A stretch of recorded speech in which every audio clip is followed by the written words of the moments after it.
কি অবস্থা তোমাদের? রেজাল্ট দিল? হ্যাঁ, রেজাল্টের পরে কি সব আত্রাই কাতরাই শুরু হয়ে গেছে নাকি?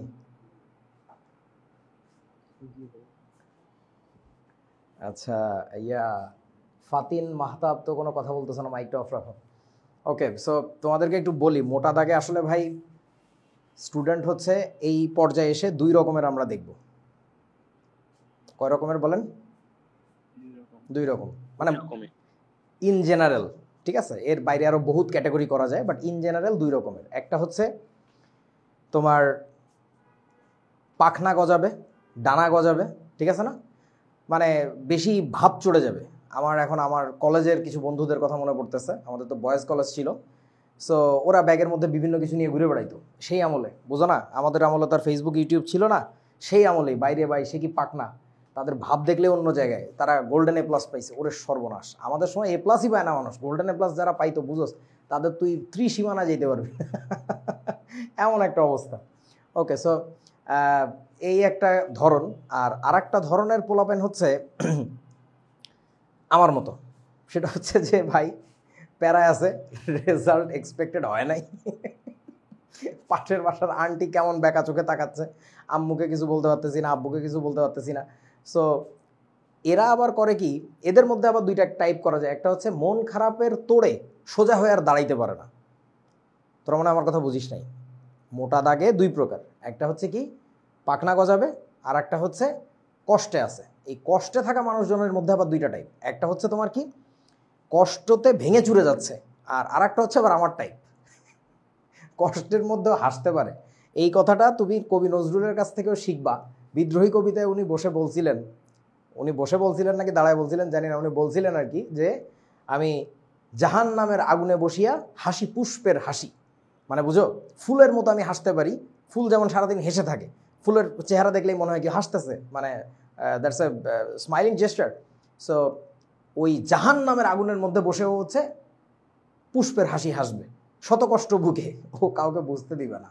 ও কি করবে, ও কষ্ট করে যাবে, ও পরিশ্রম করে যাবে। আমার এসএসসির পরে আমার যেসব বন্ধুরা ছিল, হ্যাঁ, যারা ধরো যে সারা জীবন আমার কাছ থেকে দেখে টেখে লেখে, তারা ওই টার্ম ফাইনাল পরীক্ষা পর্যন্ত, বা টার্ম ফাইনাল মানে মানে প্রথম বার্ষিক দ্বিতীয় বার্ষিকে পাস করে আসছে, তারা পর্যন্ত কলেজে উঠে দেখতাম। আমি তো অসুস্থ ছিলাম, যখন কোনো হেল্প টেল্প চাইতাম, বা অল্প কয়েকদিন তো মাঝখানে কলেজে গেছি, তাদের কোনো খাতা চাইতাম বা ক্লাস নোট চাইতাম। আমাদের সময় তো আর রেকর্ডেড ক্লাস ছিল না, তো চাইলে তাদের সে কি ভাবভঙ্গি, এমনকি সিম্পল একটা ইনফরমেশন যদি জানতে চাইতাম কারো কাছে, সবার ক্ষেত্রে না, যে দোস্ত তুই কোথায় পড়তেছিস, সেটা ফিজিক্স কই পড়িস, বা ম্যাথ কই পড়িস, বা কেমিস্ট্রি কী অবস্থা, ইংরেজি কী অবস্থা, মানে তারা কোথায় পড়তে এইটা পর্যন্ত বলতে চাইতো না। সো তাদের সবার চেহারা আমার চেনা হয়ে গেছিলো, যে আচ্ছা একে তো আমি বন্ধু ভাবছিলাম। বন্ধু কাকে বলে? যার সাথে বসে হাসাহাসি করা যায়, আরেকজনকে নিয়ে কি বলে ওটাকে গিবত করা যায়, তাকে বন্ধু বলে? The answer is no. যে তোমার বিপদে পাশে থাকে তাকে বন্ধু বলে। তা তোমার বিপদ দেখে যে হাসতেছে। এবং আমার এমনও অভিজ্ঞতা আছে যে আমার পেছনে, মানে বিহাইন্ড মাই ব্যাক, তারা এরকম আলোচনাও করতেছে, আরিফ পড়ে গেছে আর উঠতে পারবে না, সম্ভবই না ওকে দিয়ে, ও গেছে গা। Exactly, I mean it, literally I mean it. আমি এই কথাটা জীবনে দুইটা বার শুনছি। একটা হচ্ছে আমার এই এসএসসির পরে কলেজে থাকাকালীন সময়, আর আরেকবার শুনছিলাম হচ্ছে বুয়েটে যখন আমাদের 1-1 রেজাল্ট পাবলিশ হয়। হ্যাঁ, তো অল্প একটুর জন্য আমার হচ্ছে এ মাইনাস গ্রেডটা আসে নাই। মানে এখন ভাইব না যে ভাই আরিফ ভাই এ মাইনাস আসে নাই তাহলে উনি খুব খারাপ ছাত্র, মানে ব্যাপারটা আসলে এরকম না আর কি।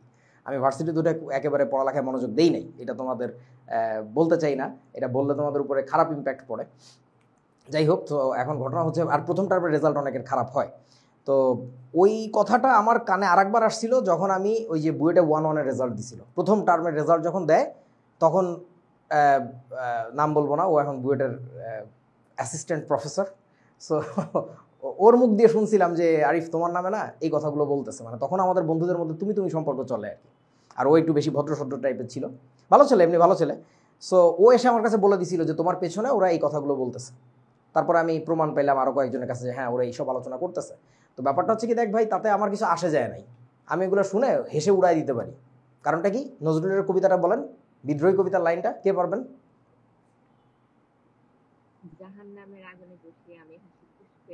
আমিটা সবার আগে যাবে, আমি জাহান নামের আগুনে বসিয়া হাসি পুষ্পের হাসি। সো তোমাকে ওই জিনিসটা শিখতে হবে, রপ্ত করতে হবে। সো আমি জানি না তোমাদের কার কার রেজাল্ট খারাপ হয়েছে, কার কার ভালো হয়েছে, এখন পাবলিকলি আমি জিজ্ঞাসা করতেছি না। It doesn't really matter, it actually matters, but এটা তোমার কখন মনে রাখতে হবে, রেজাল্ট দেওয়ার পরে মনে করে তো কোনো লাভ নাই। এগুলো নাটক, বিশ্বাস করো ভাই, এগুলো নাটক। যারা এই কাজগুলো করে এগুলো নাটক করে। তুমি যদি এখন সিরিয়াস হও তাহলে ইন্টারমিডিয়েটেরটা আশা করা যায় ইনশাল্লাহ তোমার ভালো হবে। বাট তুমি যদি এখন সিরিয়াস না হও তাহলে কি হবে, ওই যে এইচএসসির আগ দিয়ে যায় 1 শট 2 শট, আমারে মাইরে ফেলানো শট, একই শট। এই শট শটাইতে থাকলে যেটা হবে, তোমার মধ্যে বেসিক বলে তো কিছু নাই। ইনফ্যাক্ট কোয়েশ্চেনে সামান্যতম একটু এদিক ওদিক প্যাচ মারলে তোমার ত্রাহি ত্রাহি অবস্থা। এবং বিশ্বাস করো ভাই, কিছুটা সেলফ রেসপেক্ট গ্রো করো, এই জিনিসটা মারাত্মক মারাত্মক মানবিকতার স্খলন এখন তোমাদের মধ্যে যা দেখা যায় এই জামানার পোলাপাইনদের মধ্যে। মানে ঘাড় ঘুরাইতে দিচ্ছে না, টিভির পর্দায় কিভাবে অবলীলায় বলে ফেলতেছে, খুব কড়া গার্ড দিছে। আরে ভাই, গার্ড তো করা দিবে, তোর যেটা প্রাপ্য, তোর যেটা অর্জন তুই নিজের যোগ্যতায় অর্জন করে নিবি। স্যার তো স্যারের কাজ করবে, তুই তোর কাজ করবি। তো ধরো যে ছেলে আজকে এইভাবে হম্বিতম্বি দেখায় বলতে পারতেছে পাবলিকলি যে গার্ড খুব কড়া দিছে, এই কারণে আমি ঠিকমতো পরীক্ষা দিতে পারি নাই। এই বেটা, গার্ড কড়া দেওয়ার মানে কি? স্যার কি তোর খাতা ধরে বসে আছে নাকি? স্যার তোর পাশ দিয়ে হেঁটে চলে যাচ্ছে, সমস্যা কি? তোর পাশে এসে দাঁড়ায় আছে, সমস্যা কি? তুই তোর মতো লিখবি। যে ছেলে আজকে বলতে পারে যে পরীক্ষার হলে গার্ড খুব কড়া হয়েছে এই কারণে আমাদের পছন্দ হয় নাই, সেই ছেলে কালকে কোনো চাকুরি করতে যেয়ে কোনো একটা দুর্নীতি করবে এবং সে বলবে পুলিশের সাফাসাফি, সাংবাদিকের সাফাসাফিতে আমি তো আমার কাজ ঠিকমতো করতে পারতেছি না। অ্যাকচুয়ালি ও হচ্ছে দুর্নীতি করার চেষ্টা করতেছে, ওই চাপ খায়ে কাজ করতে পারতেছে না। ওর কাজ মানে বুঝছো, তোর কাজ হচ্ছে দুর্নীতি করা। ওই ছেলে যদি ব্যবসা করতে যায়, বুঝছো আমার কথা, ও কি বলবে জানো? ওই আবার সেই সরকারি আমলাদের দোষ দিবে, সিস্টেমের দোষ দিবে। বাট অ্যাকচুয়ালি সিস্টেমটা তখন যায় দেখবা কি, যে কড়াকড়ি আছে বলে ও দুর্নীতি করতে পারতেছে না, 2 নাম্বারই করতে পারতেছে না, 4 নাম্বারই করতে পারতেছে না, এই কারণে এই কথাগুলো বলতেছে। সো খবরদার, have that much self respect, have that much minimum guts যে ভাই আমি চুরি করার আশায় এখানে নাই। নো, হইতে পারে আমার প্রিপারেশন খারাপ, ইটস ওকে। আমি যা প্রিপারেশন নিছি, হোয়াট মাই ফিউচার হোল্ডস, আইল গেট ইট। আমার কথা কি বুঝছেন আপনারা? এই ওয়াদাটা নিজের কাছে করে ফেলবেন আজকে রাতে আয়নার সামনে দাঁড়ায়। এবং তোমাদের একটা মজার কথা বলি, এটাই শেষ কথা মোটিভেশনের মধ্যে। Motivation, sometimes I just love at myself. এগুলো শুনে কে মোটিভেটেড হয়? এনিওয়ে, কি যেন বলতেছিলাম, কি কথা কইতে গেছিলাম বলি গেছি। ও, মনে পড়ছে। সেটা হচ্ছে আমি যখন ইন্টারমিডিয়েটে অসুস্থ ছিলাম, তো মাঝে মধ্যে রান্নাঘরে যে বসতাম, আম্মু রান্না করতো, ফাঁসে যে দাঁড়ায় থাকতাম, আমার খুব ভালো লাগতো। কারণ হচ্ছে কি, আমার সারা জীবনে আম্মুর সাথে সময় কাটানো হয়েছে কম।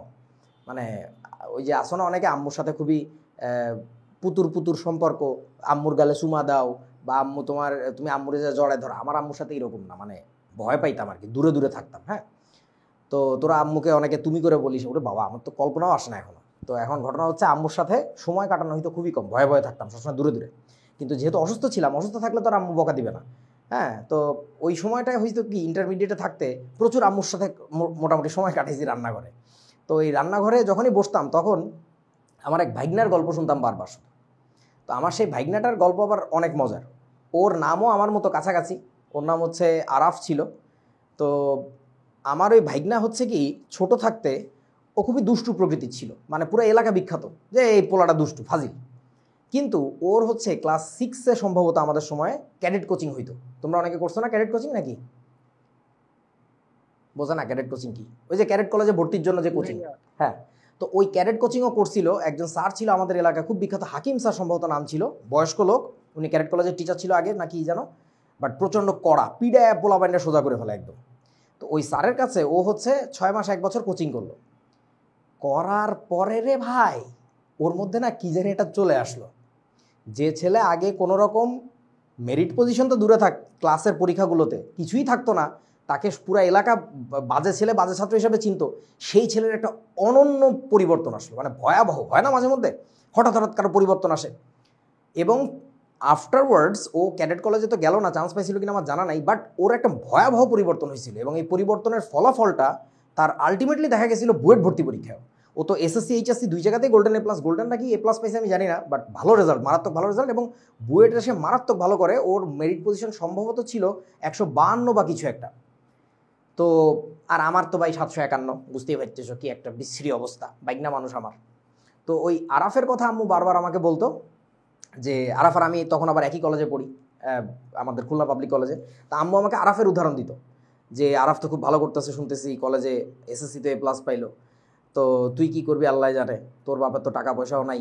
হ্যাঁ, মানে তখন আব্বুর ব্যবসা মোটামুটি ধ্বংসের চূড়ান্ত সীমায় আর কি। তো কি হবে, কি করব। তো তখন আমি বারবার আম্মুকে বলতাম, একেবারে সজোরেই বলে বসতাম, প্রথম দিকে মনে মনে বলতাম, পরে জোরেই বলে বসতাম। কি বলতাম জানো? আমি চাই যার জন্য যেটা ভালো আল্লাহ সেটা কবুল করুক।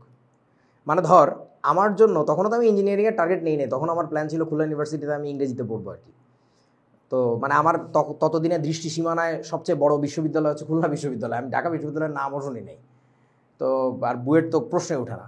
তো ধর কারো একজনের জীবনে ভালো হবে হচ্ছে সে এত বড় বিশ্ববিদ্যালয়ে না পড়লে, এরকম কতজনের হয় না? তোমরা জানো এরকম কারো কাহিনী যে সে এত বেশি বড় জায়গায় যাইতে পারে নাই বলেই সে জীবন অনেক বড় হয়েছে? এরকম কারোর কথা জানো? জানো না? আচ্ছা, একজনের শুধু উদাহরণ দেয়, এখন ক্লাসের সামনে তো অনেক সময় নষ্ট করে ফেলছি অলরেডি। তোমরা APJ আব্দুল কালাম আজাদের নাম শুনছো? ভারতের অনারারি প্রেসিডেন্ট ছিল এক সময়, ভারতের পরমাণু বিজ্ঞানের বা জনক, পরমাণু বোমার জনক, তারপরে হোয়াট নট, তার কথা বলতে গেলে শেষ হবে না আর কি। এই লোকটা হচ্ছে জীবনে কি হইতে চাইছিল জানো তো? সে হইতে চাইছিল এয়ারফোর্সের পাইলট। সে 3বার চেষ্টা করছে, যতদূর মনে আছে আমার, 3বারই ফেল করছে, এবং ফেলগুলো ছিল খুবই কাছাকাছি যে তারপরে মানে হইতেছে, মানে ধরো 11 জন 10 জন নিবে, ইতা হইছে 11তম। কি একটা বিশ্রী অবস্থা, মানিজ্যতের প্রশ্ন। 50-60তম হই, মনেরে বুঝ দিতে পারি তুই তো দ্বারে কাছেই নাই, তুই কষ্ট পাইতেছস কেন? তো বাট বুঝতেছো কষ্টটা কোন লেভেলের? তো সে যদি আজকে তার যে দোয়াটা ছিল, তার যে চাওয়াটা ছিল যে এয়ারফোর্সের পাইলট হওয়া, তার যদি এটা কবুল হয়ে যাইতো ইনস্ট্যান্টলি, তাহলে বলতো ওর জন্য কি বেশি ভালো ছিল, ওনার জন্য বেশি ভালো ছিল? ওইটা বরং কবুল হয় নাই বলেই যে লোকটাকে সারা পৃথিবী চেনে এত পজিটিভলি। সে যদি এয়ারফোর্সের পাইলট হিসেবে জয়েন করে ফেলতো, তাহলে তার স্কোয়াড্রনের হয়তো বা 100 জন চিনত, তার বাপের বাড়ির 50 জন, শ্বশুর বাড়ির 20 জন চিনত, এই 170 জনের মধ্যে তার জীবনটা আটকে যেত। কিন্তু যেহেতু তার এয়ারফোর্সে হয় নাই, তাহলে সে কী করছে? He is tried to stay close to his dream. So সে হচ্ছে অ্যারোস্পেস ইঞ্জিনিয়ারিং নিয়ে পড়াশোনা করছে, ফার্দার আরও ফিজিক্সের কী কী নিয়ে পড়ছে আমার ঠিকমতো খেয়াল নেই, মেলা আগে পড়ছি, এইসব ডিটেল তোমরা ইউটিউবে সার্চ দিলে পাবা। সো ওইটার ফলাফল দেখো, আল্লাহ তাকে কত বড় পুরস্কার দিছে। So what you need actually in your life is the determination and honesty, I guess. আমি অর্জন করবই, স্পেসিফিক কোনো টার্গেট থাকলে ভালো, না থাকলেও সবসময় মনে রাখবা তোমার জন্য যেটা ভালো এটা স্রষ্টার কাছে চাও। যদি তুমি আস্তিক হও, নাস্তিক হলে কী করবে আমি জানি না, বুঝছো? তুমি হিন্দু হও, মুসলমান হও, যাও ভাই, তুমি তোমার স্রষ্টা যাকে মান্য করো তার কাছে তুমি চাও যে আমার জন্য যেটা ভালো, you know the very best for me, আমার জন্য কিসে সবচেয়ে ভালো হবে, তুমি আমাকে ওই জিনিসটা দাও, প্লিজ দাও। তোমার কাছে জানি কোনো অভাব নাই, তুমি চাইলেই পারো, তুমি আমাকে দাও, কথা বললো না, আমাকে যাও তুমি তাড়াতাড়ি, এটা সাবা, বুঝছো? চলো পড়াশোনা করি। সো মন খারাপ আশা করি আর কারো নাই, আছে কি এখনো?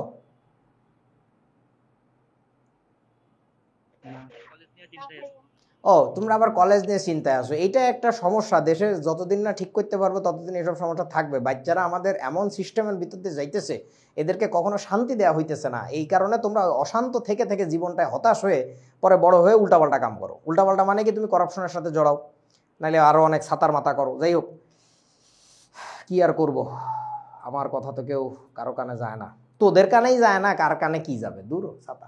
কলেজ নিয়ে টেনশন করিস না, এক কথায় বলে দিই, ছেলেরা যারা যদি ঢাকায় আসতে চাস, নটরডেম, তারপরে সেন্ট জোসেফ, তারপরে আরও কই কই জানি ভর্তি পরীক্ষা নেয়, সেসব জায়গায় ভর্তি পরীক্ষা দিবি, যদি চান্স পাস পড়ে ফেলবি ইনশাল্লাহ। তবে ওই সব কলেজে পড়লেও যে তুই 100% স্যাটিসফাইড থাকবি তাও কিন্তু বলতেছি না।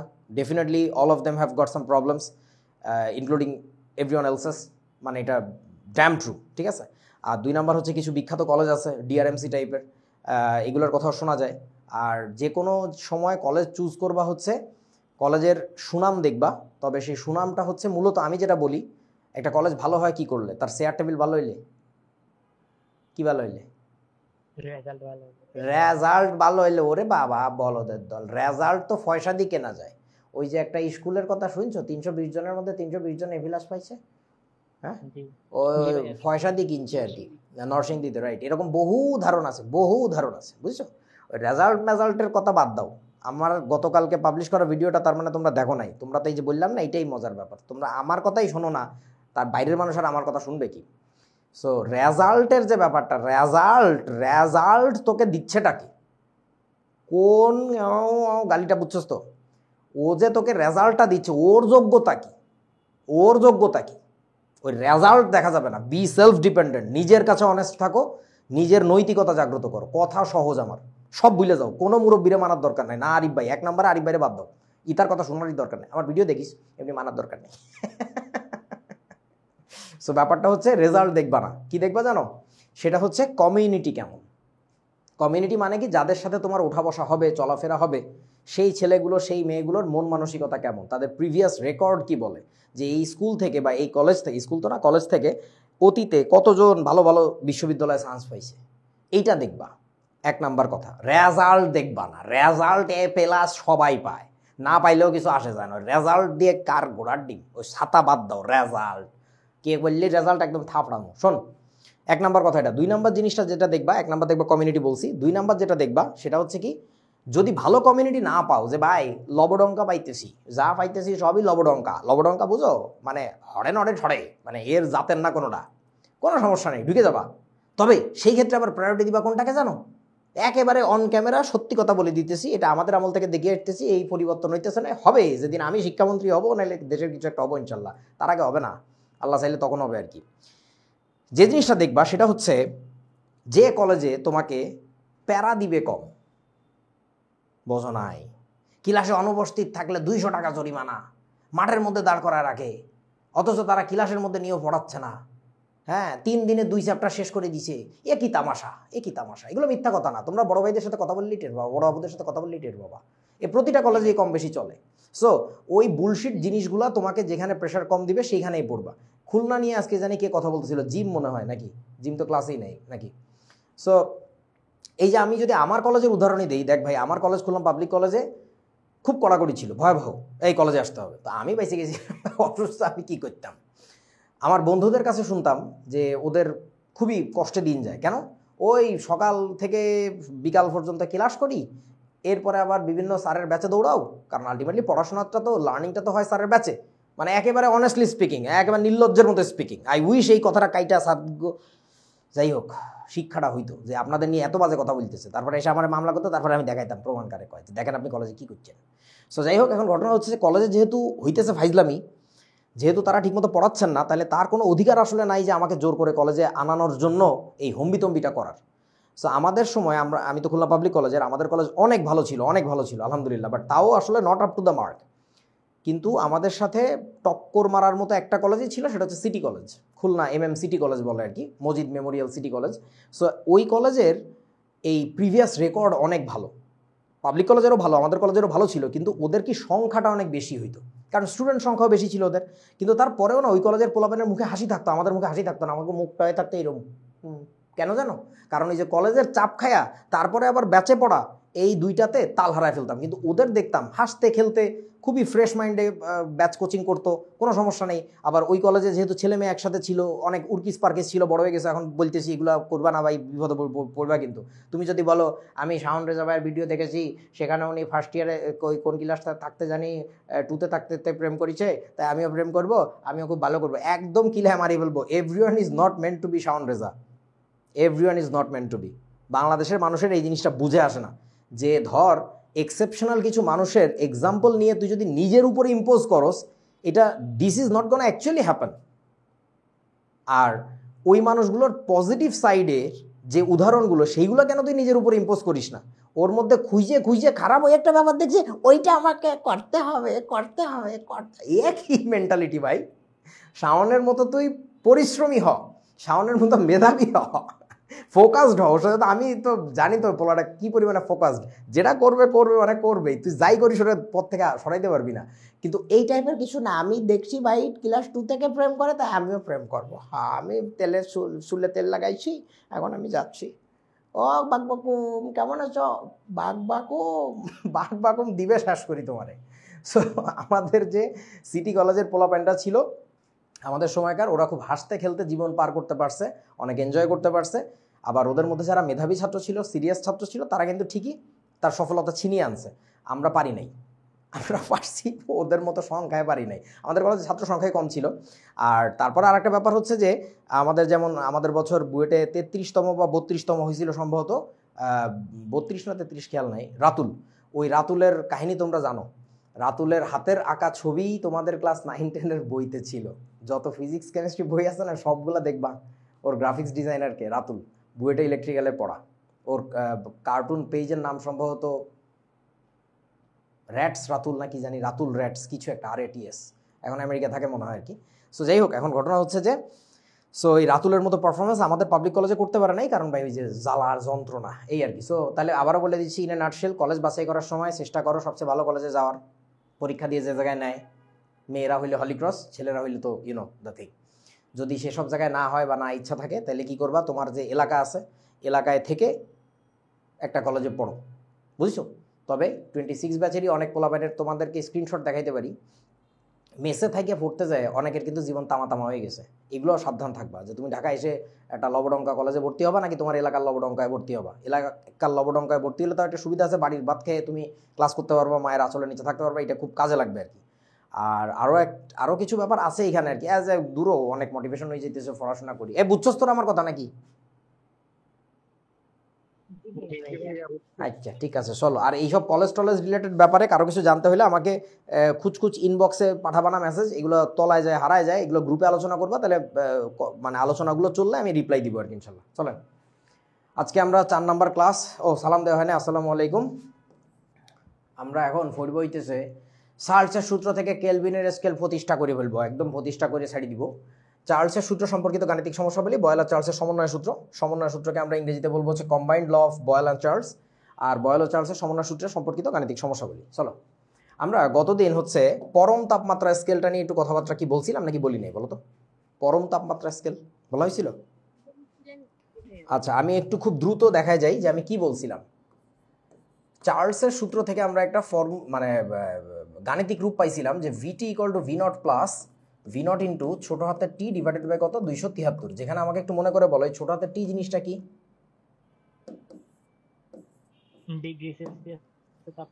ডিগ্রি সেলসিয়াস এককে তাপমাত্রা, রাইট, শাবাশ। এখন ঘটনা হচ্ছে সো V0টা কি ছিল? ওই গ্যাসটা 0 ডিগ্রি সেলসিয়াস তাপমাত্রায় থাকলে তখন তার যে আয়তন হয় তাকে আমরা নাম দিয়েছিলাম V0। এবং তোমাদের কি মনে পড়ে V0টা একটা কনস্ট্যান্ট ছিল? প্রত্যেকের পাত্রের জন্য আলাদা আলাদা কনস্ট্যান্ট ছিল, যার যার নিজের পাত্র তার কাছে। আচ্ছা, এরপর আমরা কি করছিলাম, আমরা এই সূত্র থেকে বুঝছিলাম টেম্পারেচার যখন নেগেটিভ ডিগ্রি সেলসিয়াসে যাবে, অর্থাৎ ডিগ্রি সেলসিয়াস এককে নেগেটিভে যাবে, তখন এখানে একটা মাইনাস আসবে। এই মাইনাসটার কারণে বোঝা যাচ্ছে যে ওই তাপমাত্রায় গ্যাসের যে আয়তনটা হবে সেই আয়তনটা না V0-এর চেয়ে ছোট হইতে থাকবে, ছোট হইতে থাকবে। ছোট হইতে হইতে কোনো একটা সময় আছে যে সময়ে যে এই আয়তনটা কত হয়ে যাবে বলো তো? 0। তো সেই তাপমাত্রাটাও কি আমরা নির্ণয় করছিলাম না? কিসের মান 0 বসায় নির্ণয় করছিলাম? ভি এর মান না, VT এর মানটা আমরা 0 বসায় দিছিলাম। এটার মান 0 বসানোর পরে আমরা যে টি এর মানটা পাইছিলাম সেই মানটা কত পাইছিলাম? -273 ডিগ্রি সেলসিয়াস। তার মানে হচ্ছে ভয়াবহ অবস্থা হয়ে গেছিল, কিন্তু মনে পড়ে তোমাদের? এই তাপমাত্রায় যাওয়ার মানে হচ্ছে যে কোনো গ্যাসের আয়তন কি হয়ে যাবে? নাই হয়ে যাওয়ার মানে হইতেছে কি পদার্থ ধ্বংস হয়ে গেছে, এরকম একটা সিচুয়েশন। পদার্থ যদি ধ্বংস হয়ে যায় তখন কি হয়েছিল মনে আছে তোমাদের? ফিজিক্স স্যার ভাইয়া সব পথের নামে গেছে, শাহবাগে যায় দাঁড়াইছে যে আমাদের চাকরিটা আরিফ ভাই খাই দিল এইভাবে। লোকটা কি ভালো? একদম ভালো না। হ্যাঁ,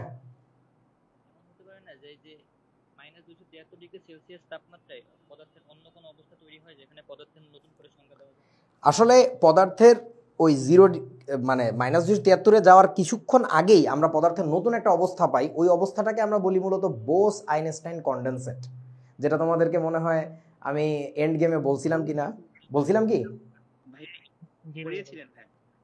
ওইটাই হচ্ছে বোস-আইনস্টাইন কনডেনসেট। আমি এটা বলতে চাচ্ছিলাম না, ওই প্রসঙ্গের মধ্যে ঢুকলে এখন আর এক ঝামেলা, তাও বলেই ফেললাম। চাইলে আমাকে ক্লাসের পরে মনে করে দিও, আমি কিছু ভিডিও টিডিও দিব না, একটু দেখো যে 0 কেলভিনের ধারে কাছে গেলেই মূলত পদার্থ ওই অবস্থায় চলে যায়। হ্যাঁ, and that seems as if যে ওইখানে কোনো পদার্থ নাই। এবং এই টেম্পারেচারে কি আমরা এখনো বাস্তবে যাইতে পারছি? The answer is no, but we are very close and we are trying to breach there. So ওই জিনিসটা নিয়ে বহু আগেই কাজ করে গেছিল দুজন মহান বিজ্ঞানী,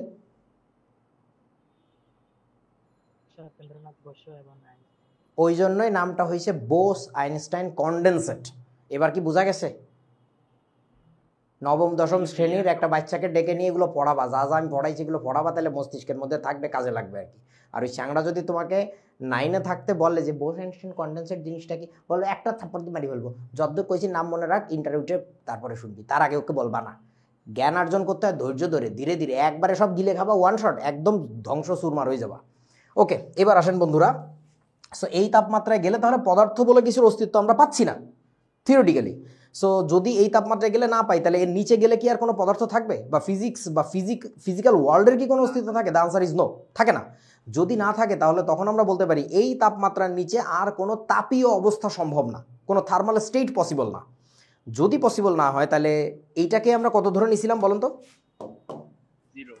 এইটাকে আমরা ধরছিলাম দ্য নিউ জিরো, পরম শূন্য তাপমাত্রা। এই পরম শূন্যটা কেন বলতেছিলাম আমরা বলতো? কারণ ভাই এর নিচে আসলেই কোনো থার্মাল স্টেট নাই। সো এইটা যে জিরো, এটা কিন্তু অ্যাবসোলুটলি জিরো। তোমরা বোঝো নাই আমার কথা? সো এই যে জিরো ধরলাম, এই জিরো ধরার পরে আবার এটাকে কি নাম দিলাম বলেন?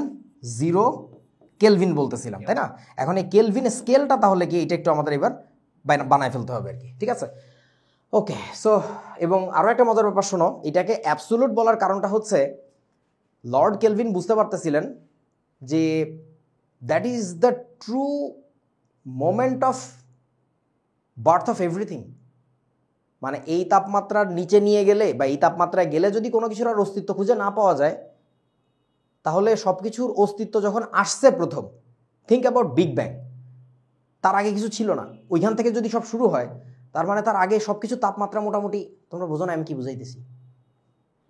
কিছু জানি একটা হইতেছে, মানে আমরা বুঝতে পারতেছি যে ওই তাপমাত্রায় গেলে সব নাই, ওই তাপমাত্রার উপরে গেলে আবার সব অস্তিত্বে আসা শুরু করছে, মানে they came into existence. So that's a very special temperature. এইটা দেখে লর্ড কেলভিন অর্থাৎ উইলিয়াম থমসনের মনে অনেক কথা আসছিল, সেই কথাগুলো বলবো আস্তে আস্তে আর কি। সো এবার করছে কি, এই তাপমাত্রাকে জিরো ধরছে। এবার চলো মজার ব্যাপার দেখি আমরা। সেই মজার ব্যাপারটা হলো আমাদের একটা ছবি আঁকা লাগবে কেলভিন স্কেল প্রতিষ্ঠার জন্য, আমরা একটু বুঝি। চলেন, আপনারা এই ছবিটা হয়তো আগে দেখে থাকতে পারেন, বাট আমি গ্যারান্টি দিচ্ছি আপনারা এইভাবে কখনো ফিল করবেন না বা করেন নাই মনে হয়। So let me show you. ওই বেটা কিরে ধরা না কেন? আচ্ছা ওইছে। ওকে, সবাই একটু আমার সাথে সাথে ছবি আঁকো, কাজে লাগবে। এই ছবিটা কিন্তু পরীক্ষা আঁকা লাগে, মানে এটা না দেখাইলে নাম্বার দেয় না, যেহেতু আমাদের সব রেজাল্ট এবং নাম্বার নির্ভর। সো আমাদের ঠিকমতো ছবি আঁকা শিখতে হবে। ওকে, আমাকে এবার একটু কিছু কথা বলো, দাঁড়াও আর একটু কাজ করি।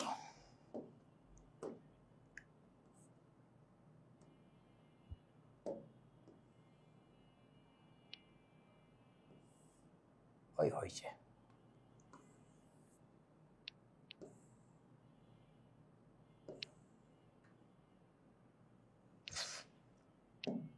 কার খটখট করস বাবা?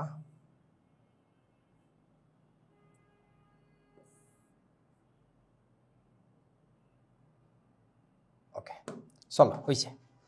দেখো ভাই, ঘটনাটা হইল গিয়ে কি, আরেকটু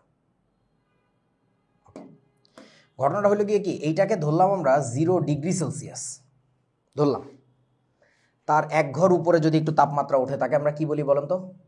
1 ডিগ্রি সেলসিয়াস, 2 ডিগ্রি সেলসিয়াস, এইভাবে করে আমরা যাইতে থাকি। যদি নিচে নামি তাহলে কি হয় বলেন তো?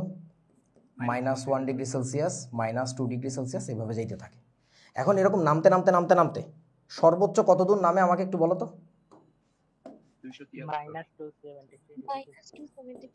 এত কি এককটা কি? 273 ডিগ্রি সেলসিয়াস। এর নিচে কিন্তু আর নামা যায় না, এর নিচে কিন্তু আর নামা যায় না, বুঝছো? যদি নামা না যায় তার ঠিক এক ঘর উপরে কত ছিল? -272 ডিগ্রি সেলসিয়াস। এখন কেলভিন সাহেব মানে উইলিয়াম থমসন একটা বুদ্ধি দিলেন, সেই বুদ্ধিটা কি শুনবা? এই -273কে এখন থেকে আমরা 0 অ্যাবসোলিউট টেম্পারেচার বলে ডাকবো, যেটাকে আমরা পরে নাম দিয়েছি কেলভিন, কিন্তু এটা কিন্তু ওনার দেওয়া নাম না, বুঝছো ভালো করে। সো যাই হোক, এখন আমরা কেলভিন বলে ডাকতেছি, 0 কেলভিন বলে ডাকবো। That was his first brilliant idea. এই স্কেলটা, এই যে নতুন যে স্কেলটা, এইখানে আমরা জিরো বলতে কাকে বুঝবো? আগে আমরা জিরো বলতে কাকে বুঝতাম বলো? আগে আমাদের যে স্কেলটা ছিল সেই স্কেলে আমরা জিরো বলতে কাকে বুঝতাম? 0 ডিগ্রি সেলসিয়াসের সংজ্ঞা কি? বরফের গলনাঙ্ক তাপমাত্রাকে বলতাম 0 ডিগ্রি সেলসিয়াস, অথবা বলতে পারো পানির কঠিনীভবন, যখন থেকে পানি কঠিন হওয়া শুরু করে। আমার কথা কি বুঝছো? মানে ওইটাই আসলে 0 ডিগ্রি সেলসিয়াসের আসল ডেফিনেশন। সো আগে যাকে জিরো ধরে নিয়েছিলে সে কি আসলে জিরো? মানে জিরো বলতে আমরা বুঝিটা কি? যে ওইখানে কিছু নাই, তাই না? তুমি যদি বলো একটা বস্তুর লেন্থ 0 মিটার, একটা বস্তুর ভর 0 KG, what do you actually mean? You try to mean ওইখানে কোনো ভর নাই, ওইখানে কোনো দৈর্ঘ্য নাই। সো 0 ডিগ্রি সেলসিয়াস বলার মানে কি? ওইখানে বাই কোনো তাপ টাপ কিছু নাই, তাই না? কিন্তু বাস্তবিক ওইখানে তাপ ছিল নাকি ছিল না? ছিল। দ্যাট লোকেশন, দ্যাট স্পেস ওয়াজ কি বলতো? মাচ হটার, মাচ হটার, মানে যথেষ্ট গরম ওইটা। বাট ওটাকে আমরা জিরো ধরে নিছিলাম। কিন্তু এই স্কেলটা যাকে জিরো বলতেছে সে যে আসলেই জিরো, এটা কি বুঝছো সবাই? ফিল করছো বুকের ভিতরে? That's what you call absolutely zero, পরম শূন্য তাপমাত্রা, পরম শূন্য তাপমাত্রা। আচ্ছা, সো এখন এইটা ছিল কেলভিন সাহেবের প্রথম ব্রিলিয়ান্ট আইডিয়া, অসাধারণ আইডিয়া। কিন্তু সেকেন্ড ব্রিলিয়ান্ট আইডিয়াটা আরও মারাত্মক, আরও ভয়াবহ। সেই ব্রিলিয়ান্ট আইডিয়া কি শুনবা? উনি একটা কাজ করছে, বলতেছে দেখো ভাই, এই যে ডিগ্রি সেলসিয়াস স্কেলটা, এই স্কেলে নির্দিষ্ট পরিমাণে তাপশক্তি যদি হয় তাহলে তুমি কি বলো এটাকে? যে আমি 1 ডিগ্রি সেলসিয়াস তাপমাত্রা বাড়ছি না, এটা বলো না? ও বলল কি, সান্দু আমার এইখানেও তুমি অতটুকুই যদি তাপশক্তি বাড়াও, মানে তাপীয় অবস্থার পরিবর্তন ঘটে, তাহলে আমার এখানে তুমি এসে বলবা 1 কেলভিনে উঠছি। তুমি আবারও আরও একটু তাপশক্তি উঠাইলা, এই যে এইটুকু উঠছে, এইটুকু ওঠার পরে তোমার এখানে কি বলা লাগবে? এখানে কত আছে? -271 ডিগ্রি সেলসিয়াস। ওই ফাজিলে কয় কি জানো? তুমি আমার এখানে এতটুকু উঠলেই বলবা যে তুমি উঠছো এখন কোথায়? 2 কেলভিনে। বিশ্বাস কর ভাই, এটারে কেউ পাত্তা দেয় না, বাট এইটা ছিল মোস্ট ডেঞ্জারাস ব্রিলিয়ান্ট আইডিয়া, মাথা নষ্ট আইডিয়া। আমি একটু পরে এটা বুঝাবো, তখন তোরা মাথা হাত দিয়ে বসে পড়বি যে আল্লাহ, এটা যদি না ধরতো কি যে বিপদটা হয়ে যেত। মানে তোরা হারিকেন নিয়ে দৌড়াদৌড়ি লেগে যেত, দিনের বেলা হারিকেন নিয়ে দৌড়াইতেছে, ফত খুঁজে পাইতেছি না, ফত খুঁজেই পাইতি না তুই। আচ্ছা যাই হোক, এবার তাহলে আমাকে বলেন তো, এই শূন্য থেকে নামতে নামতে নামতে নামতে কতগুলো ঘর আমরা নিচে নেমে এই লেভেলে আসছিলাম? 273টা ঘর নেমে আসছিলাম। তাহলে জিরো থেকে উঠতে উঠতে তাহলে আমরা এখানে গেলে কি আবার 273টা ঘর পাবো না? কারণ প্রতিটা ঘরের দৈর্ঘ্য সমান ধরছে। তাহলে এখানে আমাদের কত বলা লাগবে বলেন তো? এটা কত? 200 কেলভিনে চলে আসবে। ওইটা জিরো থেকে -273 নামছে, তাহলে জিরো থেকে 273 উঠে যাবে। That's it. আচ্ছা, এরপরে বলো আমাকে, তাইলে আমরা এক ঘর যখন আবার উপরে উঠবো, ওই যে ওই একই লেন্থ, তখন এটাকে কি বলে বলেন তো? 274। এটাকে উঠলে বলে 275 কেলভিন। দ্যাটস ইট। এক ঘর নিচে নামলে কি হবে? 272 কেলভিন। আর এক ঘর নিচে নামলে 271 কেলভিন। দ্যাটস ইট। মজার জিনিস। সো এইখান থেকে আমরা একটা রিলেশনশিপ বের করে তারপরে এটা নিয়ে আরও কিছু গল্প শুনবো এখন। সেই রিলেশনশিপটা বের করবো কি, ডিগ্রি সেলসিয়াসের সাথে কেলভিনের সম্পর্কটা কী হবে আমাকে একটু বলো তো। যে কোনো একটা ডিগ্রি সেলসিয়াসকে তুমি টার্গেট করো, ধরো 1 ডিগ্রি সেলসিয়াসকে টার্গেট করলাম। এই ডিগ্রি সেলসিয়াস মানে কিছু একটা কেলভিন না? কোনো একটা কেলভিন তো বুঝাবে নাকি?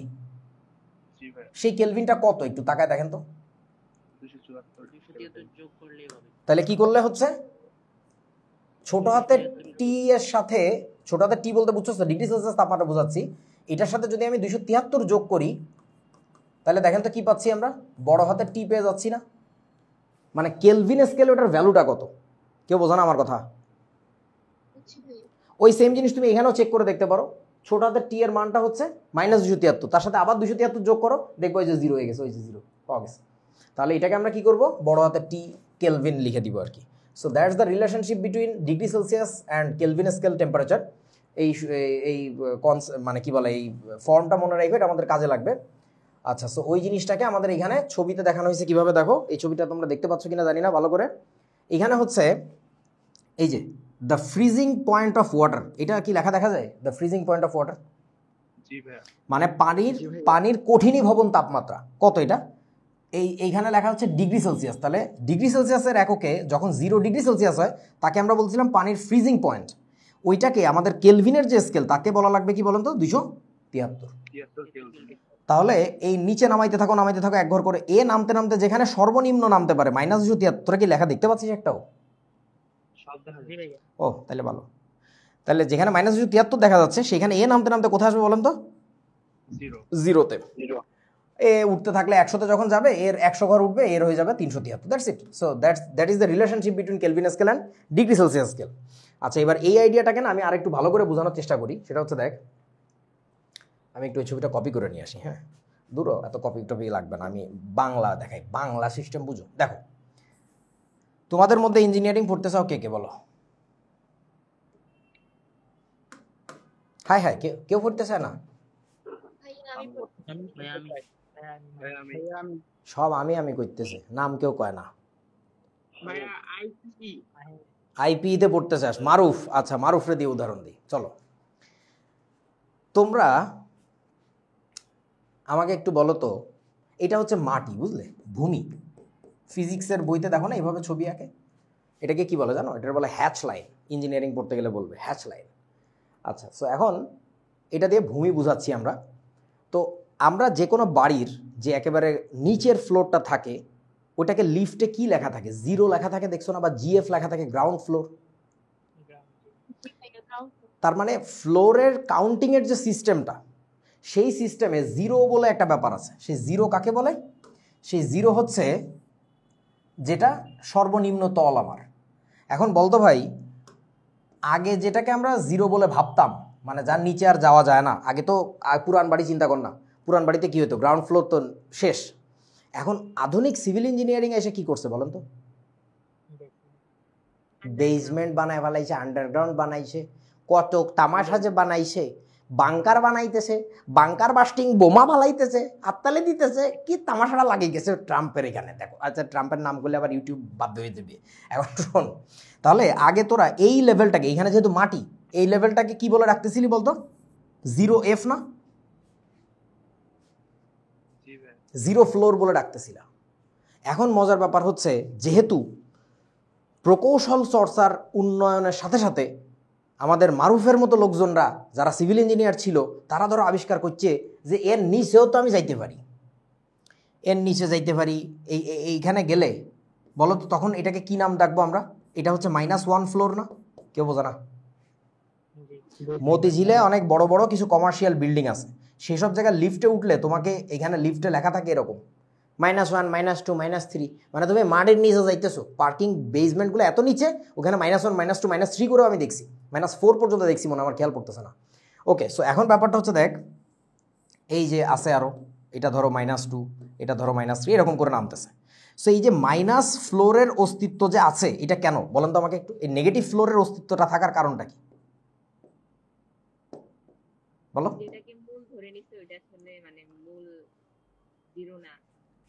ইয়েস, যাকে 0 ধরে কথা বলতেছিলাম, এইবার আসলে 0 না, ওরও নিচে যাওয়া সম্ভব। ব্যাপারটা বুঝছিস আমার কথা? সো যার ফলে ওই নেগেটিভ ফ্লোরের অস্তিত্ব আছে। এখন মারুফ একজন সিভিল ইঞ্জিনিয়ার, সে গবেষণা করতে যে আবিষ্কার করলো যে তুই যতই নিচে নামোস, নিচে নামতে নামতে নামতে নামতে নামতে নামতে নামতে নামতে তুই সর্বনিম্ন যে নিচে নামতে পারবি সেটার নাম হইতেছে কত জানিস বলেন তো? -273 নাম্বার ফ্লোর। এর নিচে আর যাইতে পারবা না। এর নিচে নামলে পৃথিবীর যে গলিত ম্যাগমা আছে, তোমার ঠেলা দিয়ে উপরে তুলে নিয়ে চলিয়ে আসবে, তুমি ও বাউরে কই দৌড়ে চলিয়ে আসবা। এর নিচে আর তুমি যাইতে পারবা না, এটা তার আবিষ্কার। এখন যদি হয়ে থাকে এরকম অবস্থা, ও বললো কি ভাই, তাহলে আমাদের নেগেটিভ ফ্লোরের অস্তিত্ব আছে কেন? কারণ যাকে 0 ধরছিলাম সে আসলে 0 না, সে আসলে একটা বিগার ভ্যালু। এখন ও প্রপোজ করলো, তাইলে এই পাশে আমরা একটা নতুন স্কেল কল্পনা করি, যেখানে এই যে সর্বনিম্ন সম্ভাব্য যে ডেপথ, এইটাকে আমরা ধরে নিব হচ্ছে কত বলেন তো? 0। এখন 0 কি বলবো? 0 ফ্লোর বলবো? তাহলে তো মানুষ কনফিউজড হবে। আগেরটা যেহেতু ফ্লোর স্কেল ছিল, এটা তো ফ্লোর বললে হবে না। এবার কি বলা লাগবে? অন্য কিছু একটা বলা লাগবে। কি নাম দিব বলেন?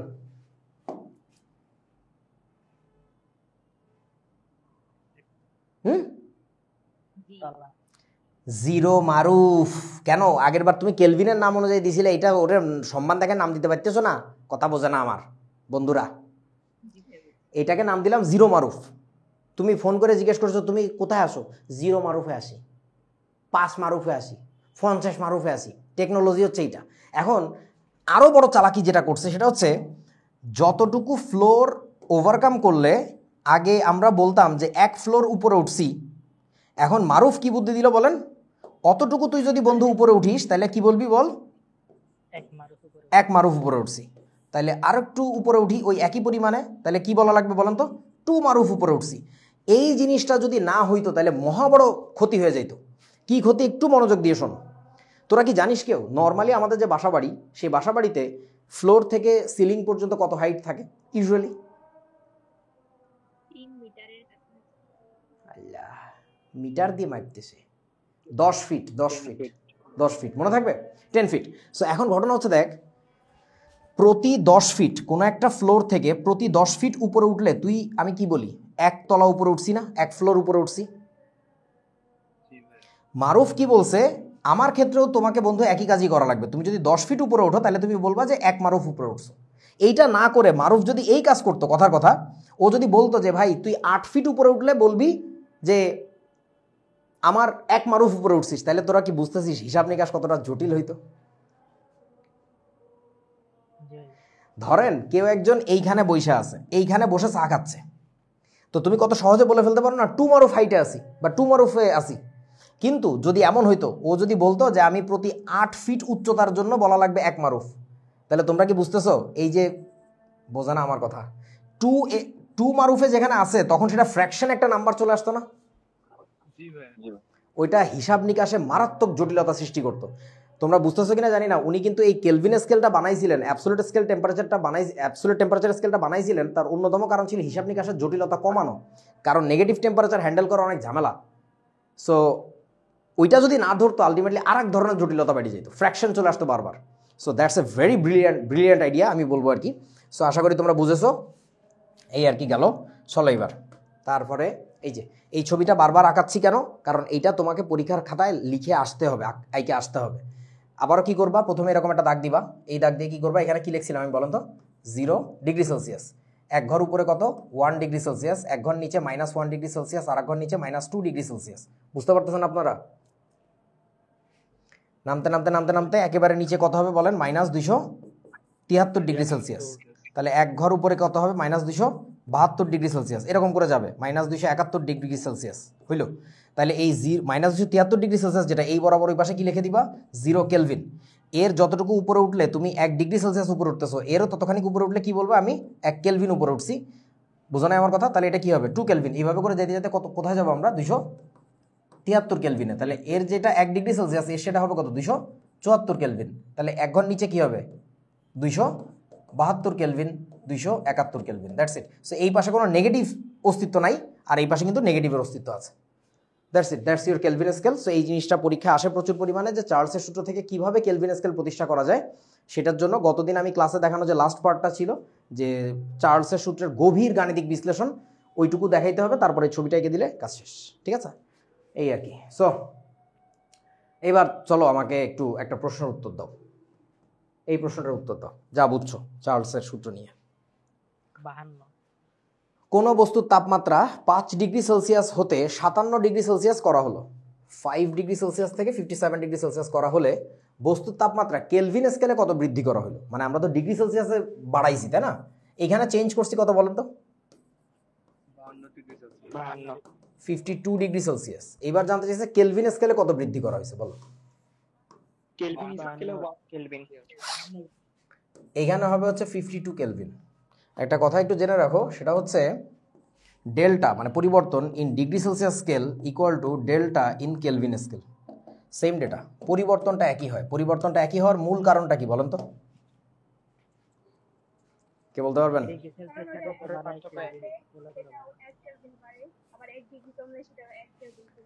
শয়তানিটা হচ্ছে এই জায়গায় ছিল, এই যে ও যতটুকু বাড়লে 1 ডিগ্রি সেলসিয়াস বাড়ে, ও বলছিল আমি ততটুকু বাড়লেই 1 কেলভিন বাড়ি। সো এবার তাহলে খেয়াল করে দেখতো, ধরে নে তুই এইখান থেকে এইখানে গেছিস, তাহলে বলতো ডিগ্রি সেলসিয়াস ইউনিটে কত ঘর লাভ দিছো, 1 2 3 4, 4 ঘর লাভ দিছো না? খেয়াল করে দেখেন ওই জিনিসটাই যদি আমার কেলভিনে লাভ দেয়, আমরা যদি কেলভিনেরটা খেয়াল করি, তাহলে এখানে ছিলাম এই বরাবর এখানে, তাহলে এখান থেকে কত ঘর লাভ দিচ্ছি, 1 2 3 4। তোমরা কি বুঝিয়াছো আমার কথা? তাপমাত্রার মান কিন্তু সমান হবে না, তাপমাত্রার মান এইখানে হচ্ছে -2°C থেকে +2°C গেছে, এখানে হচ্ছে 271 কেলভিন থেকে 275 কেলভিনে গেছে, কিন্তু তাপমাত্রার যে পরিবর্তন কিন্তু একই হয়েছে। বুঝছিস কি সবাই? জি ভাইয়া। ভয়াবহ গুরুত্বপূর্ণ আইডিয়া কিন্তু। আচ্ছা, তারপরে চলেন, তাহলে এই কথাটা মাথায় রাখবো। এই যে কোনো বস্তুর সেলসিয়াস স্কেলের যে তাপমাত্রা, সেইটা ওই বস্তুর কেলভিন স্কেলের তাপমাত্রার কি সমান হবে? কখনোই হবে না। কিন্তু সেলসিয়াস স্কেলের তাপমাত্রার যে পার্থক্য, সেটা কিন্তু কেলভিন স্কেলের তাপমাত্রার পার্থক্যের সমান হবে। অর্থাৎ কি বলা যাবে, ছোট হাতের টি আর বড় হাতের টি এর মান সমান না, কিন্তু ডেল্টা ছোট হাতের টি আর ডেল্টা বড় হাতের টি সমান। সবাই কি কথাগুলো বুঝতে পারছেন তো নাকি? বুঝে নেন। জি ভাইয়া, বুঝতে পারছি। ধন্যবাদ। তারপরে চলো, সুতরাং চার্লসের সূত্রটি এখন আমাদের একটা কথা বলা লাগবে। দেখো তো এই কথাটা কিভাবে পাইছে তারা। সেই টেকনোলজিটা হইতেছে, আমরা একটু আগে একটা জিনিস দেখছিলাম, সেটা হচ্ছে ভি ছোট হাতের T equal to V0 plus V0 into ছোট হাতের টি ডিভাইডেড বাই 273। কারো কোনো সমস্যা নেই তো এখানে? আচ্ছা, একটা কাজ করি তাহলে, ভি ছোট হাতের টি ইকুয়াল টু V0টাকে আমি কমন নিয়ে ফেললাম, তাহলে কত থাকে 1 প্লাস ছোট হাতের টি ডিভাইডেড বাই 273। ওকে, তারপরে কি করব আমরা, ভি ছোট হাতের টি ইকুয়াল টু V0টাকে কমন নিয়ে এখানে 273 এলসি মানে লসাগু করলাম, করলে উপরে কত আসে 273 প্লাস হচ্ছে ছোট হাতের টি। ওকে, তারপরে কি আসিবে আমাদের বন্ধু, বলো? তোমরা কি একটা জিনিস টের পাচ্ছ, এই বস্তুটা কি?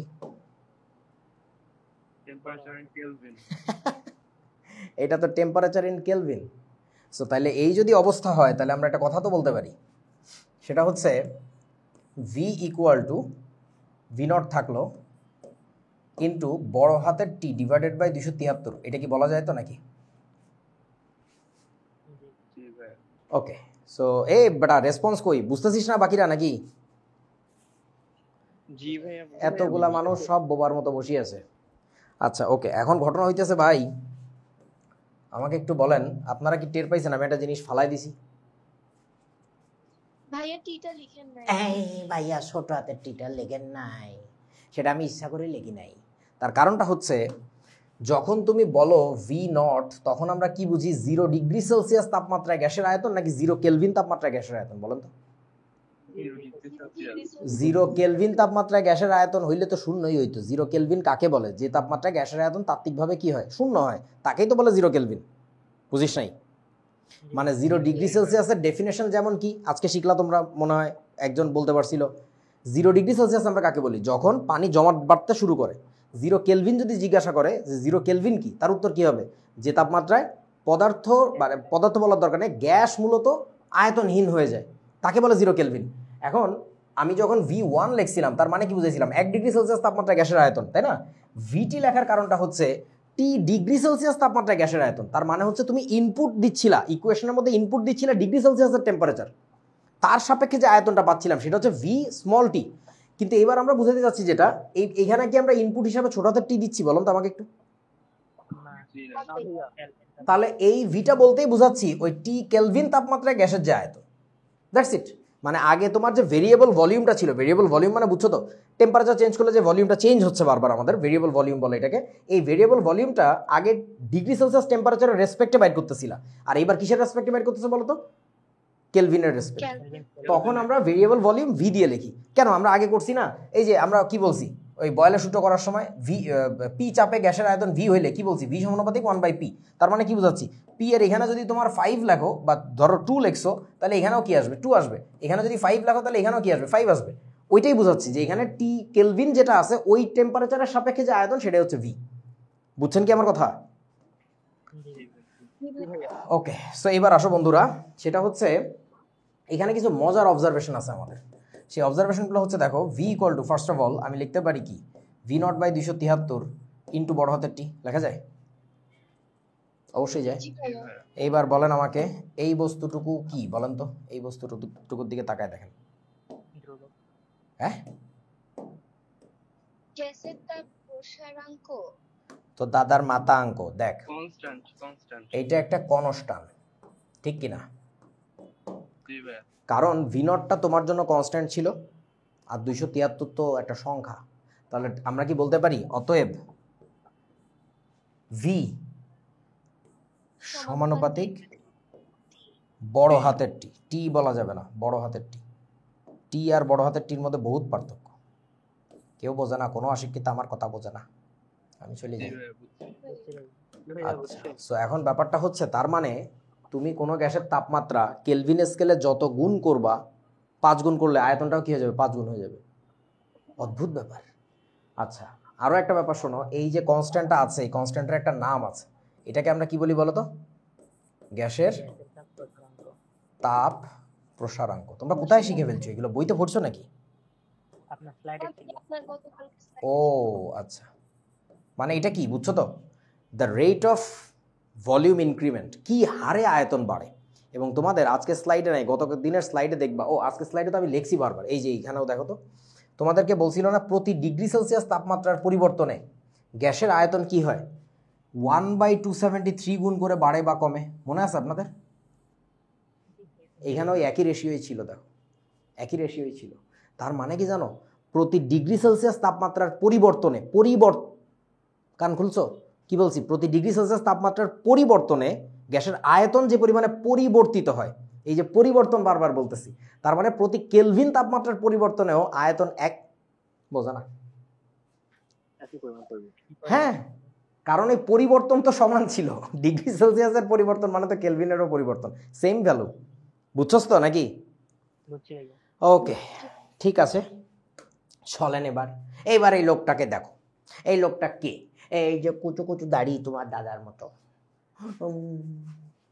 ইনার নাম হইতেছে লর্ড কেলভিন। এবং এটা তার আসল নাম না, কিন্তু এটা তার পদবি। মানে ওই যে স্যার সলিমুল্লাহ বলে না, তা উনার জন্মের পরে কি স্যার সলিমুল্লাহ নাম নিয়ে জন্মগ্রহণ করছে নাকি?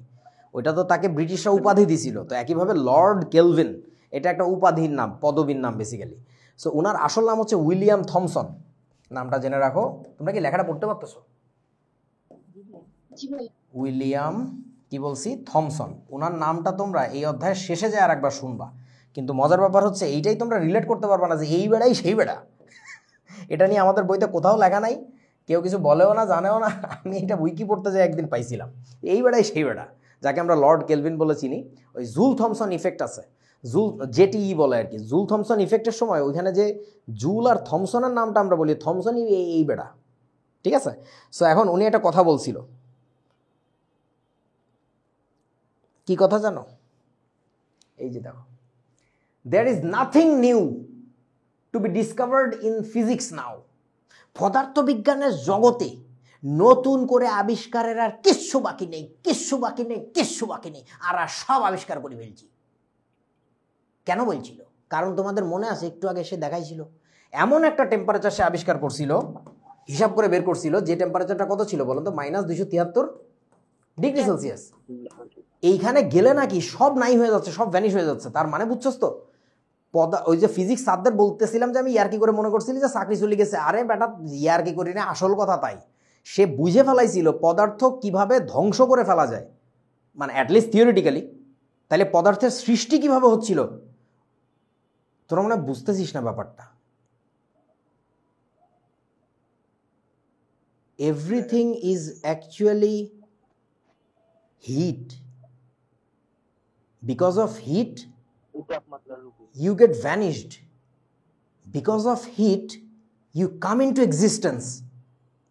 And now we know that amount of heat, or I should better say the temperature at which you come into existence and you get vanished.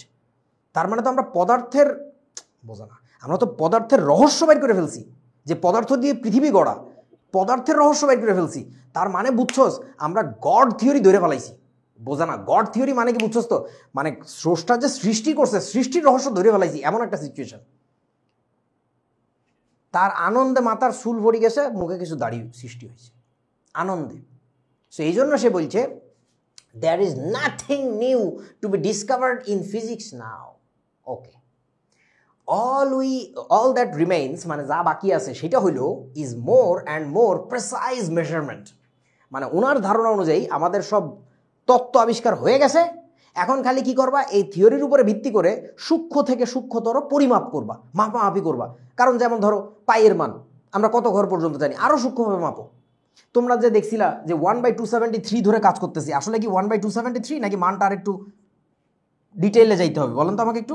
0.15 এরকম একটা বলছিলাম এই কথাটা গত ক্লাসে নাকি? সো উনি বেসিক্যালি এইটাই বলছিলেন যে তুমি আরও সূক্ষ্মভাবে মাপো, যে ডেটাটা আসলে আরও কত, আরও সূক্ষ্মভাবে মাপো। মানে সব কিছু আমাদের থিওরিটিক্যালি আবিষ্কার করে ফেলেছি, ঢিঙ্কাচিকা ঢিঙ্কাচিকা, তুমি খালি মাপামাপি বাকি আছে, এটা ওনার ধারণা ছিল। এরপরে যেটা হইছে, তোমরা লেখাগুলো মনে হয় দেখতে পাইতেছো না, দেখতে পাইতেছো? এই মিমটা দেখছো কেউ? এটা একটা সায়েন্টিফিক মিম, লেখা পড়া যাচ্ছে তো, আমি নাকি পড়ে দিব। এই উপরের কথাটা ওইটাই, দেয়ার ইজ নাথিং। এই যে লর্ড কেলভিন হচ্ছে এই যে স্কুল বাস নিয়ে আসতেছে, পড়া যাচ্ছে নাকি যাচ্ছে না? আচ্ছা, লর্ড কেলভিন হচ্ছে এই যে স্কুল বাসটা রেল লাইনের উপরে উঠতেছে, লেখা আছে there is nothing new to be discovered in physics now, all that remains is more and more precise measurement. এই রেলগাড়ি চলিয়ে এসছে, রেলগাড়ির নাম শোডিঙ্গার, তোমরা নাম শুনে থাকতে পারো, বোর, আইনস্টাইন, প্ল্যাঙ্ক, আসি এরা বাড়ি দিয়ে উড়াই টুড়াই দিচ্ছে। তুই কি করলি, সব আবিষ্কার করে ফেলছস, এ রাখ রাখ রাখ, কি আবিষ্কার করছিস, সব আবিষ্কার করছিস। কোয়ান্টাম ফিজিক্স, কোয়ান্টাম মেকানিক্সের তো এটা নামও শুনে নাই। ভাই রে ভাই, বিজ্ঞানীদের কাহিনী দেখলে কি একটা অবস্থা। মানে আরও কিছু অদ্ভুত ব্যাপার আছে সায়েন্টিস্টদের। এই জন্যই বিজ্ঞানের পৃথিবীটা কেমন জানিস পরিবর্তিত হয়, এটা নিয়ে না এরকম তক্কাতক্কি করতে হয় না, তক্ক করবি বাট সেই শালীনতা বজায় রাখতে হয়, যে এখন তার কাছে এটা মনে হচ্ছে তাই সে বলছে। আসলেই তো তাই, আমি যদি লর্ড কেলভিনের জায়গায় হইতাম, মানে উইলিয়াম থমসনের জায়গায় হইতাম, আমি তো হাতে পিস্তল নিয়ে ঘুরতাম, যে কথা কইতো তার টাস করে একটা গুলি মারি দিতাম, মরি যা, তুই আরে চিনস, তুই কি কথা বলস, কথা কইতেই দিতাম না। এটা টেকনোলজি না, এটা সিস্টেম না। সিস্টেম হইতেছে কথা শুনো, কখন যে ম্যাক্স প্ল্যাঙ্ক আইনস্টাইন আসি তোমার উড়াই দিয়ে চলে যাবে তার ঠিকও নাই, ঠিক আছে? সো একটু ধৈর্য ধরে আর কি। ওকে, সো আমরা ইয়া নিয়ে কথা বললাম, কি নাম ওটার, চলেন এবার অঙ্ক টঙ্ক করি। ও তাহলে আরেকটু কথা বলতে মনে বাকি রয়ে গেছে, খালি মিম শেয়ার করতেছি তোমাদের সাথে, ভালো কথা বলতেছি না। এই যে এই কথাটার পরের লাইনে আমরা কি বলতে পারবো, বোঝো নাই? বলো, আমরা কি বলতে পারবো v1/t1 ইজ ইকুয়ালস টু কি v2/t2 equal to dot dot dot. কারণ যত গুণ তাপমাত্রা করবা আয়তনটাও তত গুণ হবে, তাহলে এই দুটো রেশিও তো অলওয়েজ কনস্ট্যান্ট থাকবে। বুঝছো তো ব্যাপারটা নাকি? সো আমরা এখন থেকে দেখবা চার্লসের সূত্র বললেই আমরা মূলত আর এইটাকে লিখি না, এই কারণে গতদিন বারবার বলতেছিলাম যে এই সূত্রটা খুবই অবহেলিত, হ্যাঁ, মানে আন্ডার রেটেড। মেইনলি আমরা কাজ করাবো চার্লসের সূত্র বললেই সবাই এটা ইউজ করে, বাট বেসিক্যালি এই ফর্মটা বা এই ফর্মটাকে বলি আমরা চার্লসের সূত্রের কেলভিন ফর্ম, আর এইটাকে বলে চার্লসের সূত্রের ডিগ্রি সেলসিয়াস ফর্ম। মানে এটা হচ্ছে ডিগ্রি সেলসিয়াসের রেসপেক্টে, এটা হচ্ছে কেলভিনের রেসপেক্টে, কেলভিন স্কেলের রেসপেক্টে, এই আর কি। সো খাতায় এভাবে লিখে রেখো, আমি আর লিখলাম না। চলেন বিসমিল্লাহ করি, অঙ্ক করা শুরু করব। ওকে, আমরা এবার কি অঙ্ক পেলাম দেখো তো। তোমাকে বলেছে 27 ডিগ্রি সেলসিয়াস তাপমাত্রায় এত লিটার, ডেসিমিটার কিউব মানে মনে আছে আপনাদের লিটার, এত ডেসিমিটার কিউব আয়তনের একটি বেলুনকে শীতাতপ নিয়ন্ত্রিত কক্ষে নেওয়া হলো। কক্ষটির তাপমাত্রা 17 ডিগ্রি সেলসিয়াস যদি হয় সেটা কি পরিমাণে সংকুচিত হবে? তাহলে বলো 27 ডিগ্রি সেলসিয়াস তাপমাত্রাটা কি আমাদের, টেম্পারেচার 1, তাই না? সেটার মান কত? 27 যোগ হচ্ছে 273, কত আসবে এটা? এটা আসে হচ্ছে 300 কেলভিন। আচ্ছা, এত আয়তনের একটা বেলুন, তাহলে প্রথম অবস্থার যে আয়তন সেটাকে আমরা নাম দিয়ে ফেলতেছি v1, 0.1 লিটার।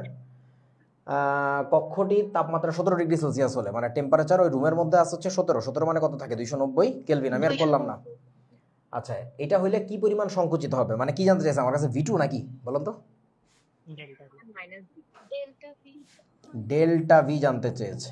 এটা কি সবাই বুঝেছো কি পরিমাণ সংকুচিত হবে? তাহলে পারা যাবে না, কি করব আমরা, v1/t1 is equals two v2/t2। Calculator চালাও তাড়াতাড়ি, সবার হাতে ক্যালকুলেটর রাখবে এখন থেকে। v1 এর মান হচ্ছে 0.1/t1 এর মান হচ্ছে 300 ইকুয়াল টু v2 এর মানটা কত আল্লাহ জানে, ও v2 তো বাইট করবো, t2 এর মান কত 290, একটু দেখেন তো কত আসে। 0.096। তাহলে v2 হচ্ছে 0.096। কে বললি এটা? মাহির। তুই কি মাইর খাবি? কতবার বলছি না এই মানগুলো বলার পরে কি একক সহ কথা বলতে হবে, ছাগলের নাতি। আচ্ছা, v2 বাইর করছি, তাহলে এবার বলেন তো অতএব কি বাইর করবো আমরা, ডেল্টা ভি বাইর করার সময় কোনটা থেকে কোনটা বাদ দিব, 1 থেকে 2 না 2 থেকে 1? নিয়ম হচ্ছে সিম্পলি ভলিউম তো ভাই বড় থেকে ছোটটা, তাহলে বড় কোনটা ছিল আগেরটা, তাহলে 0.1 মাইনাস হচ্ছে 0.096, এটা করলেও বিয়োগ করলে কিছু একটা আসবে something litre, that is your answer. শেষ, আশা করি বুঝছেন। So that is your answer. তারপরের অঙ্কে যাই। স্থির চাপে ডেফিনেটলি বয়েলের সূত্র, তার মানে স্থির চাপ বলতো না, সরি বয়েল বলতেছি, চার্লস। স্থির চাপে নির্দিষ্ট ভরের নাইট্রোজেন গ্যাস 27 ডিগ্রি সেলসিয়াস তাপমাত্রা 906 মিলিলিটার আয়তন দখল করে। তাহলে আমরা টেম্পারেচার 1 লিখলাম 300 কেলভিন, ভলিউম 1 লিখলাম 906 মিলিলিটার, তাপমাত্রা কত হলে ওই গ্যাসের আয়তন 500 মিলিলিটার হবে, মানে কি জানতে চাইছে, ডেল্টা টি নাকি T2, তাপমাত্রা কত হলে মানে পরবর্তী তাপমাত্রাটা কত হইলে গ্যাসের আয়তন এইটা হবে, তার মানে V2 এর মান হচ্ছে 500 মিলিলিটার। নিজেরা করতে পারবেন? না পারলে আমার কাছে আইসো, পিঠের উপর একটা কিল দিব, পারি যাবা। করো এই অঙ্ক করো তাড়াতাড়ি। স্থির চাপে একটি নির্দিষ্ট পরিমাণ কোনো গ্যাসের তাপমাত্রা 25 ডিগ্রি সেলসিয়াস হতে, তার মানে টেম্পারেচার 1 ছিল কত? এই অঙ্ক তো করা লাগে না, এমনি পারা। ওমা এটা কি লক করে নাই কেন? হ্যাঁ হ্যাঁ, এই অঙ্ক তো করা লাগে না, এমনি পারা যায়, মুখে মুখে পারা যায়। এই দেখ 25 ডিগ্রি সেলসিয়াস থেকে কি 50 ডিগ্রি সেলসিয়াসে গেছে না? কত গুণ করছে বলেন তো? দ্বিগুণ হয়েছে না? খেলা শেষ তো। তাপমাত্রা যদি দ্বিগুণ হয় তাহলে তার আয়তন কত গুণ হবে? আয়তন কত গুণ বলেন? দ্বিগুণ হবে। আনসার শেষ। তোরা বুঝছিস আমার কথা? এই তো।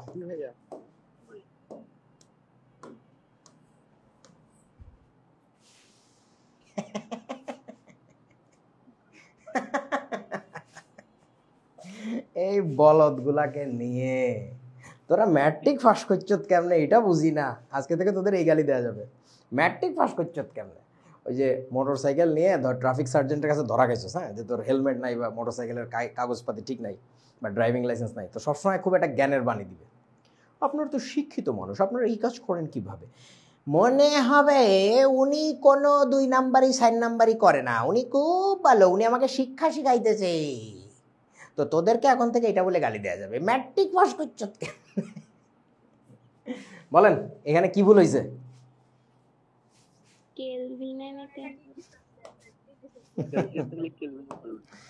মামারে কি বলছিলাম এটা মামা?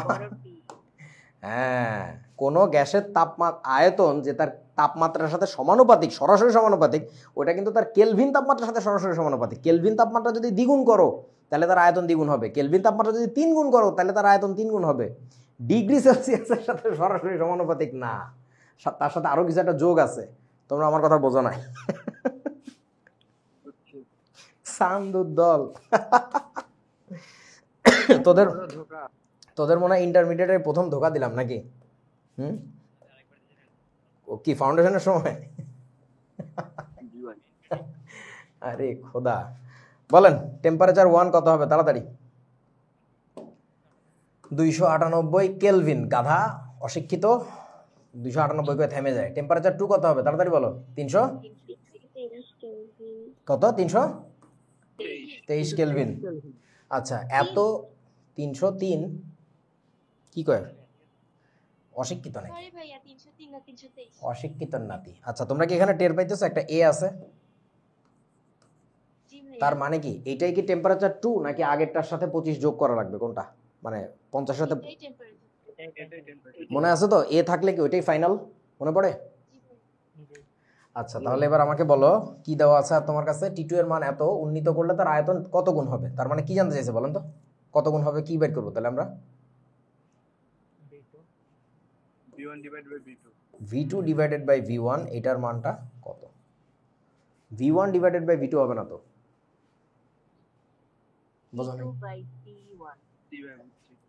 অশিক্ষিত পোলাপাইন ম্যাট্রিক কিভাবে পাস করছে, ভালো গালি পাওয়া গেছে। আসো তাহলে কি করব, V1 divided by T1 is equals to V2 divided by T2। তাহলে এবার মান বসায় দাও। তাহলে V2 বাই V1 নিয়ে যাচ্ছি আমি, V2 বাই V1, তোমরা একটু ক্যালকুলেটরে টিপ দাও তো, দেখো তো কত আসে। তাহলে আসবে হচ্ছে T2 divided by T1। T2 এর মানটা হচ্ছে আমাদের কত? 323 আর 298, দেখেন তো কত আসে।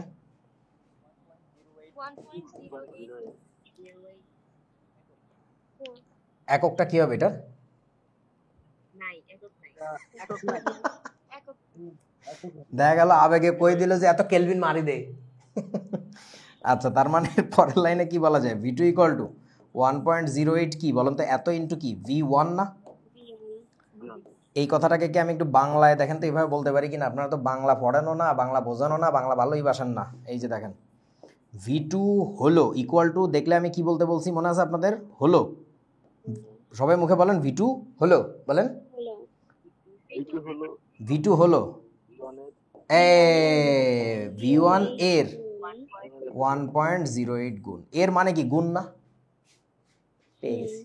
তাহলে কারেক্ট আনসার কোনটা হবে বলেন তো? এই যে 1.08, দ্যাট ইজ ইওর আনসার। কত গুণ হবে, শেষ। বুঝলে বন্ধুরা? তারপরে করো, এটা করো। এই একই অঙ্ক দুইবার দিছে।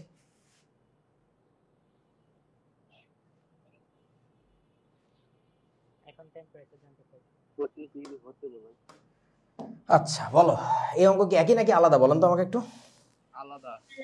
একটু ক্যাচাল আছে মনে হয়। স্থির চাপে নির্দিষ্ট পরিমাণ কোনো গ্যাসের তাপমাত্রা এত থেকে, তার মানে টেম্পারেচার 1 হচ্ছে আমার 298 কেলভিন, কত ডিগ্রি সেন্টিগ্রেডে উন্নীত করলে তার আয়তন দ্বিগুণ হবে? মানে কন্ডিশনটা কি এবার বলো তো? V2 হচ্ছে কি লেখা লাগবে আমাদের? টুয়াইস V1 না? কত ডিগ্রি সেন্টিগ্রেডে উন্নীত করলে, মানে কি জানতে চাইছে বলুন তো? T2 নাকি ডেল্টা টি, কোনটা?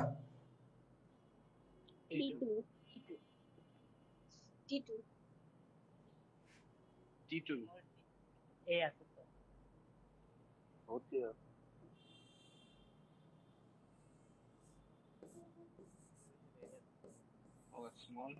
ওরে আল্লাহ, এটাকে পাত্তাই দিতেছে না। ও স্মল টি তো খুব ভাবে আসে, পাত্তাই দেয় না। এই ছাগলের নাতিরা, তোরে তো বলে দিছে ডিগ্রি সেন্টিগ্রেডেও কত, কথা বোঝো না আমার। তা তুমি তো ছোটাতে টি দিয়ে লিখবা, তুমি বড়াতে টি দিয়ে লিখলে তো খেলা হবে না, তো বোঝো না। তোদের যার যার বোর্ডে আমার যোগাযোগ করতে হবে, যেদের ম্যাট্রিক পাস করেছ কিভাবে। আচ্ছা তাহলে বলো V1/T1, বোর্ডে কথা বলতে গেলাম, পরে দেখা গেল আমার সার্টিফিকেট টাইনে বাইট করছে, তুই পাস করছিস কেমনে দেখি। কি একটা অবস্থা, জেনজি নিয়ে লাগাই যায় না। আচ্ছা এরপর বলো আমাকে কি হবে? আমরা V1 এর মানটা কত বসাবো জানি না। V1 এর মান তো V1, T1 এর মানটা কত? 298, V2 এর মানটা কত? টুয়াইস V1, T2 এর মানটা আমরা একটু কষ্ট করে বের করি, করেন কত আসে। তাহলে V1 কাটা, তাহলে T2 কত আসবে বলো? 2 × 298, এটা আসবে না? ও তোমরা বসে বসে হিসাব করতেছ? তোমরা কি বুঝিছো আমি কি টেকনোলজি অ্যাপ্লাই করছি এখানে? তোমার যদি আয়তন দ্বিগুণ হয় তাহলে অবশ্যই তোমার তাপমাত্রাও কি হয়েছে? দ্বিগুণ হয়েছে না? টেকনোলজি হচ্ছে এটা, অঙ্ক না করে বলে দেওয়া যেত। হ্যাঁ বলো কত আসছে এটা? 596 কেলভিন। আচ্ছা এটাই কি আনসার তাহলে নাকি? ডিগ্রি সেলসিয়াস কিভাবে করছো? 273 মাইনাস এখান থেকে 273 বিয়োগ দিলে যা আসবে এটা তোমার উত্তর। সো দ্যাট ইজ দ্য, ওই হবে কিছু একটা হইল। সো এইটাই হচ্ছে ছোট হাতের T2। বুঝেছো সবাই? অঙ্কের ভাষা ঠিক থাকতে হবে, তা নাহলে ঝামেলা। আচ্ছা তারপরে চলেন করেন। হ্যাঁ এটা তোমরা নিজেরা করো, বলো কিভাবে করতে হবে। অঙ্কের দেখো ভাষাগত একটু পার্থক্য, বাট মূল থিম একই, অঙ্কের মূল কথা একই, ঠিক আছে? একটু করো।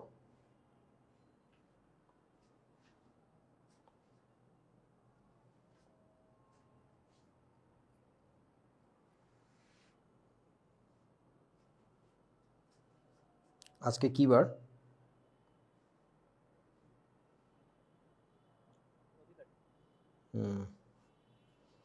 পারছো তাড়াতাড়ি বলো কি করছো। 20 ডিগ্রি সেলসিয়াস তাপমাত্রায় মানে টেম্পারেচার 1, প্রথমে ছিল হচ্ছে 20 ডিগ্রি সেলসিয়াস মানে 293 কেলভিন, 1600 মিলিলিটার চেতনানাশক গ্যাস, মানে অজ্ঞান করার জন্য যে গ্যাসটা ইউজ করে, অ্যানাস্থেসিয়া বলে না। তাহলে ভলিউম 1টা হচ্ছে 1600 মিলিলিটার। এই গ্যাস কোনো রোগীর শরীরে প্রবেশ করানো হলো। রোগীর দেহের তাপমাত্রা 37 ডিগ্রি সেলসিয়াস হলে, মানে টেম্পারেচার 2, 37 ডিগ্রি সেলসিয়াস মানে কত? 310 কেলভিন। প্রবিষ্ট গ্যাসের আয়তন কত? প্রবিষ্ট মানে বুঝো তো, যেটা প্রবেশ করানো হয়েছে প্রবিষ্ট বলে। তাহলে ওইটার আয়তন কত হবে মানে কি বের করবো আমরা বলেন তো? V2 এর মান পারবেন কি আপনারা?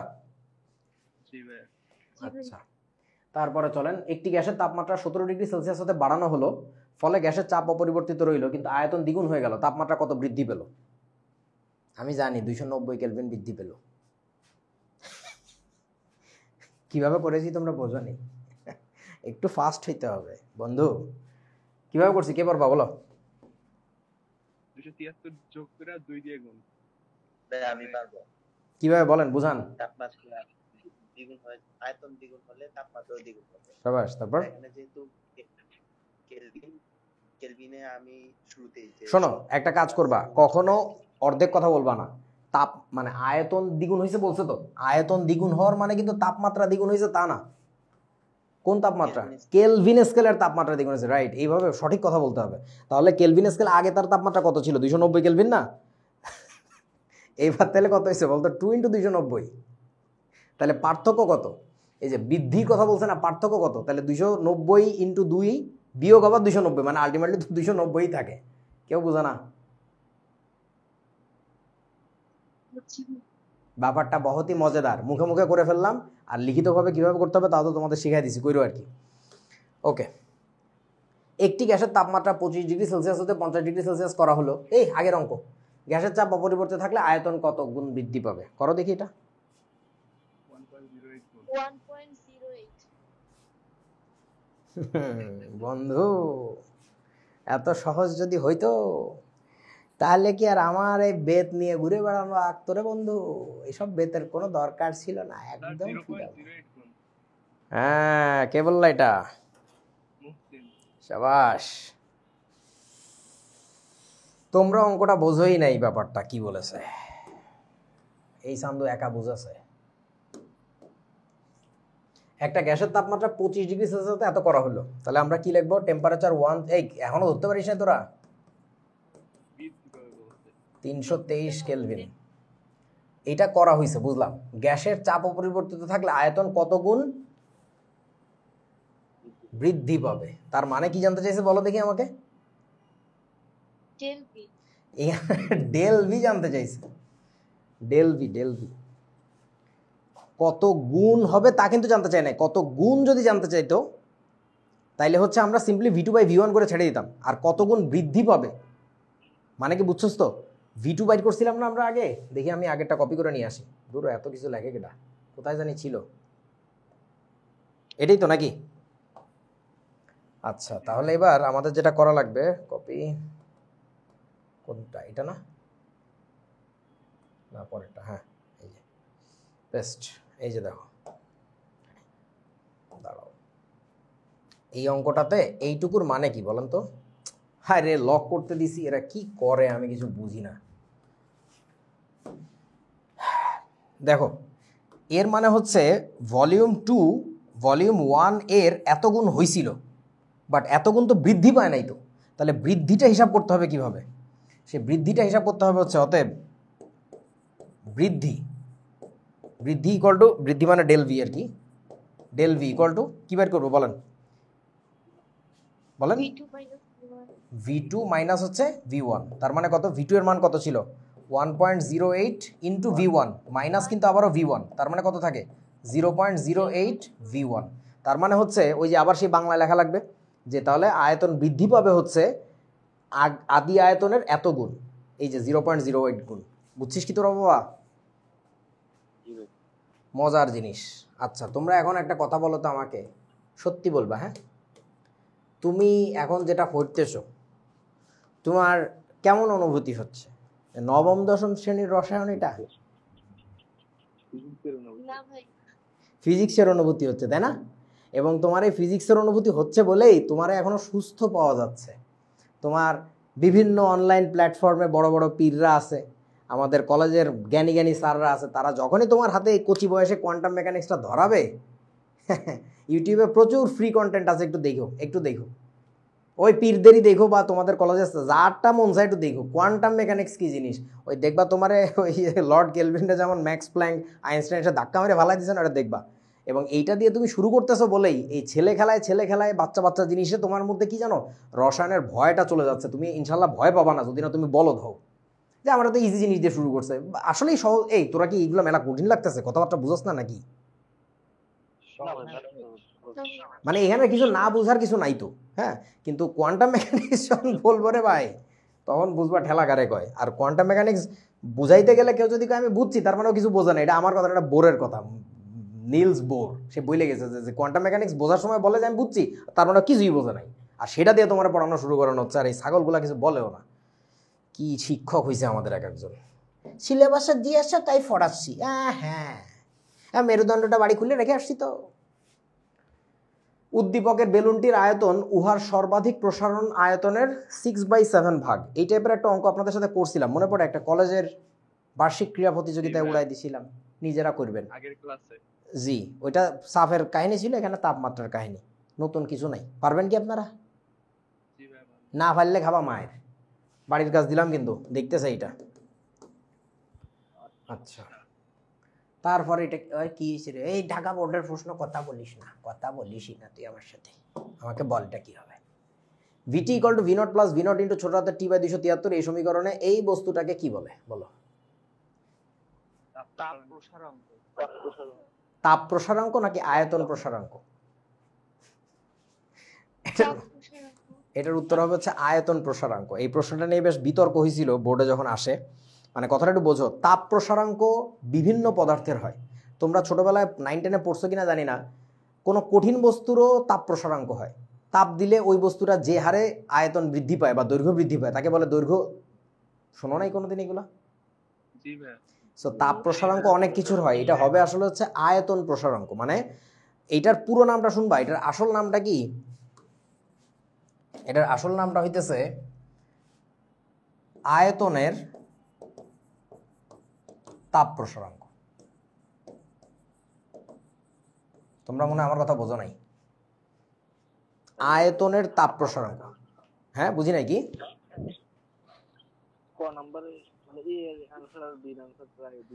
এইটাই তো মজার খেলা। বাংলাদেশের বোর্ডের যে প্রশ্ন, আমি যে বারবার চিৎকার করি, আর সবাই কিভাবে, আমি বুঝি না যে এত সুখে দিনকাল পার করে কিভাবে। এইসব জিনিস দেখাও যদি কেউ কথা না বলে, মানে তাদের মতো বড় অন্যায়কারী দুনিয়া দ্বিতীয়টা নাই, যাদেরকে তোমরা শিক্ষক বলে পায়ে চুমা দাও। কিভাবে কি হয় আমি জানি না। এটা আসল নাম হচ্ছে আয়তনের তাপ প্রসারাঙ্ক। বাট যাই হোক, এটা কারেক্ট আনসার আয়তন প্রসারাঙ্ক দেওয়া লাগবে, কারণ তাপ প্রসারাঙ্ক অনেক কিছুর হয় আর কি। ওকে, তারপরে চলেন দেখেন তো বরিশাল বোর্ড 2021, দিনাজপুর 22, দিনাজপুর 17-তে কি দিছে? নিম্নের কোন তাপমাত্রায় গ্যাসের আয়তন শূন্য হবে বলেন? -273 ডিগ্রি। এটাতে নাকি? এটাতে নাকি? ডিগ্রি 4 নাম্বারটা। ডলফিন। আচ্ছা, কোনটি পরম শূন্য তাপমাত্রা বলো? 4 নাম্বারটা। সাইন নাম্বারটা। পারবা না এগুলো আসলে পরীক্ষায়? কি শিশু শিশু জিনিস আসে? কোনটি পরম শূন্য তাপমাত্রা বলো? 3 নাম্বার। অনেক গরু কি করবে জানো? এটা দাগায় দিয়ে চলে আসবে, কোনো কথা নাই। দেখছি মাইনাস যদি তো দাগা। ওইটা কি রে? মানে তোমাদের যে আমি অভ্যাসটা করতে বলি, একক ছাড়া কথা বলবা না, একক ছাড়া কোনো কিছু ভাববা না, সেই অভ্যাসটা তো হয় না তো। এই আরিফ ভাই বলছে ওই কথা তাহলে ফালতু, ফেলাই দি এইদিকে।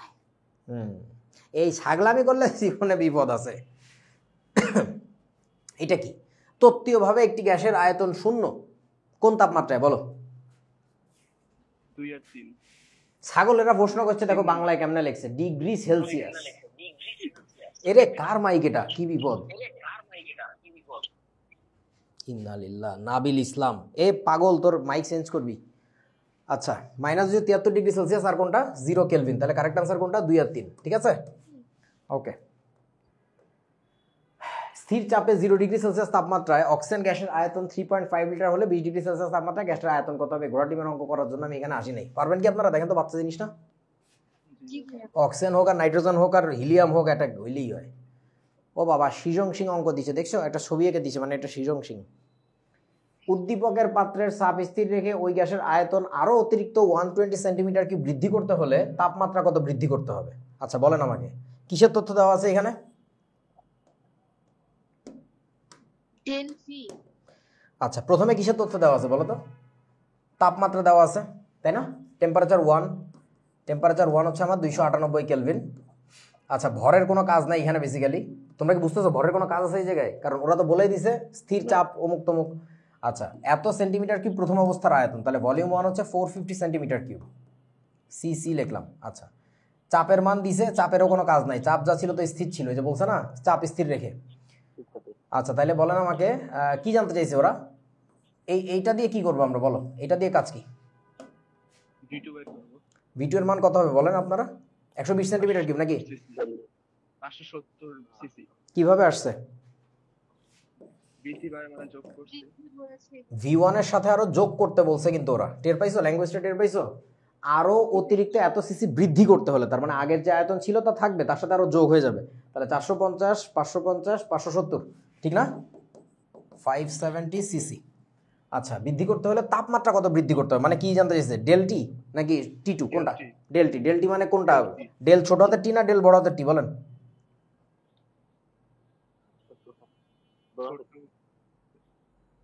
কইতে পারে না। হ্যাঁ, ক্যাপিটাল টি, ক্যাপিটাল টি না স্মল টি কোনটা? আমরা তো স্মল, বড় হাতের টি। ওরে গর্ধবের দল, তোদেরকে না লিখে দিলাম যে এই দুইটার মান একই, কেউ বোঝে না এখনো? তোরা এটা আমাকে বুঝাইতে পারবি একটা জিনিস? পারবি? ম্যাট্রিক পাস করলে কিভাবে? আজকে রাতে তো আমার ঘুম হবে না রে। পারবো। কি পারবি? এ তো পারা সম্ভব না, এটা সম্ভবই না যে তুই ম্যাট্রিকটা পাস করলি কিভাবে।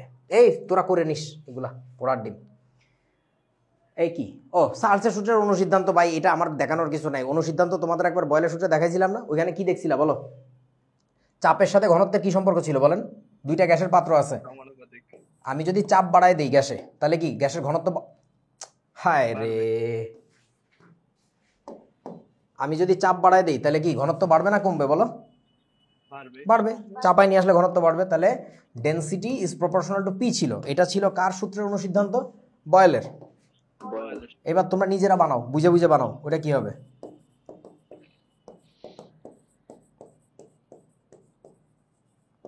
বলো বলো বলো, বলে না তো কেউ।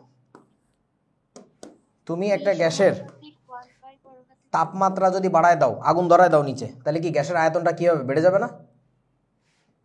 তাহলে কি ঘনত্ব বাড়বে না কমবে বলেন? ঘনত্ব কমে গেল। ঘনত্ব কমে যাওয়ার মানে কি বলেন তো এবার? তাহলে ঘনত্বের সাথে আমার তাপমাত্রার সম্পর্ক কি বলো? ব্যস্তানুপাতিক। তাহলে ডেনসিটি সমানুপাতিক 1/T। এই বাচ্চা জিনিস শেষ। ওকে, এবার আসো তো বন্ধু, একটু বাস্তবতার নমুনা দেই তোমাদেরকে, একটু বাস্তবতার ছোঁয়া দেই। জয়িতা সিনহা বলো, 0 ডিগ্রি সেলসিয়াস জিনিসটা কি? পানির গলনাঙ্ক। পানির গলনাঙ্ক? বরফের গলনাঙ্ক। বরফের গলনাঙ্ক। একজন বললো গরুর গলনাঙ্ক না কি জানি, গরু গলায় ফেলতেছে। মানে আমার এটা আজকে বুঝতে হবে, তা নাহলে আমি রাতে ঘুমাইতে পারবো না। যে তুই ম্যাট্রিকটা পাস করলে কিভাবে বাবা, আমাকে এটা বুঝাই দিছা। আল্লাহ, আল্লাহ তোরে ফিডানের জন্য বসে আছে, ছাগলের নামে নাতি মিছা কথা বলস। 0 ডিগ্রি সেলসিয়াস হলো কি?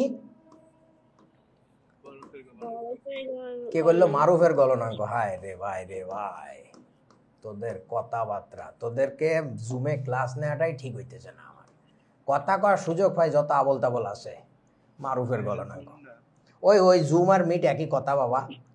এ কি বিপদ জানিস, কতজন আমাদের ভর্তি হতে আসে, হ্যাঁ পেজে নক দেয়, আমার আবার ওই কমিউনিটি ম্যানেজার স্ক্রিনশট দিয়ে পাঠায় জাফরিন, ভাই দেন কী সব কইতেছে। তো আমরা তো ওই যে আমাদের ইয়ার সময় ওরিয়েন্টেশনের সময় বলছে জুমে ক্লাস হয়, তো ও একটা কমন মেসেজ আছে, এটা কপি পেস্ট করে সবাই দেয় যেই ভর্তিতে আসে। তো যখনই লেখা থাকে গুগল মিটে ক্লাস হয়, কয় আপনারা না বলছেন জুমে ক্লাস হোক। আরে ভাই, জুম আর গুগল মিটের পার্থক্য কি? দুইটা জিনিস, দুইটা ডিফারেন্ট সফটওয়্যার, দ্যাটস ইট। মানে কাজ তো একই আলটিমেটলি। পরে কয় যে না, জুমে তো আপনারা তাইলে গুগল মিটে মনে হয় ফ্রি ক্লাস নেন অমুক তমুক।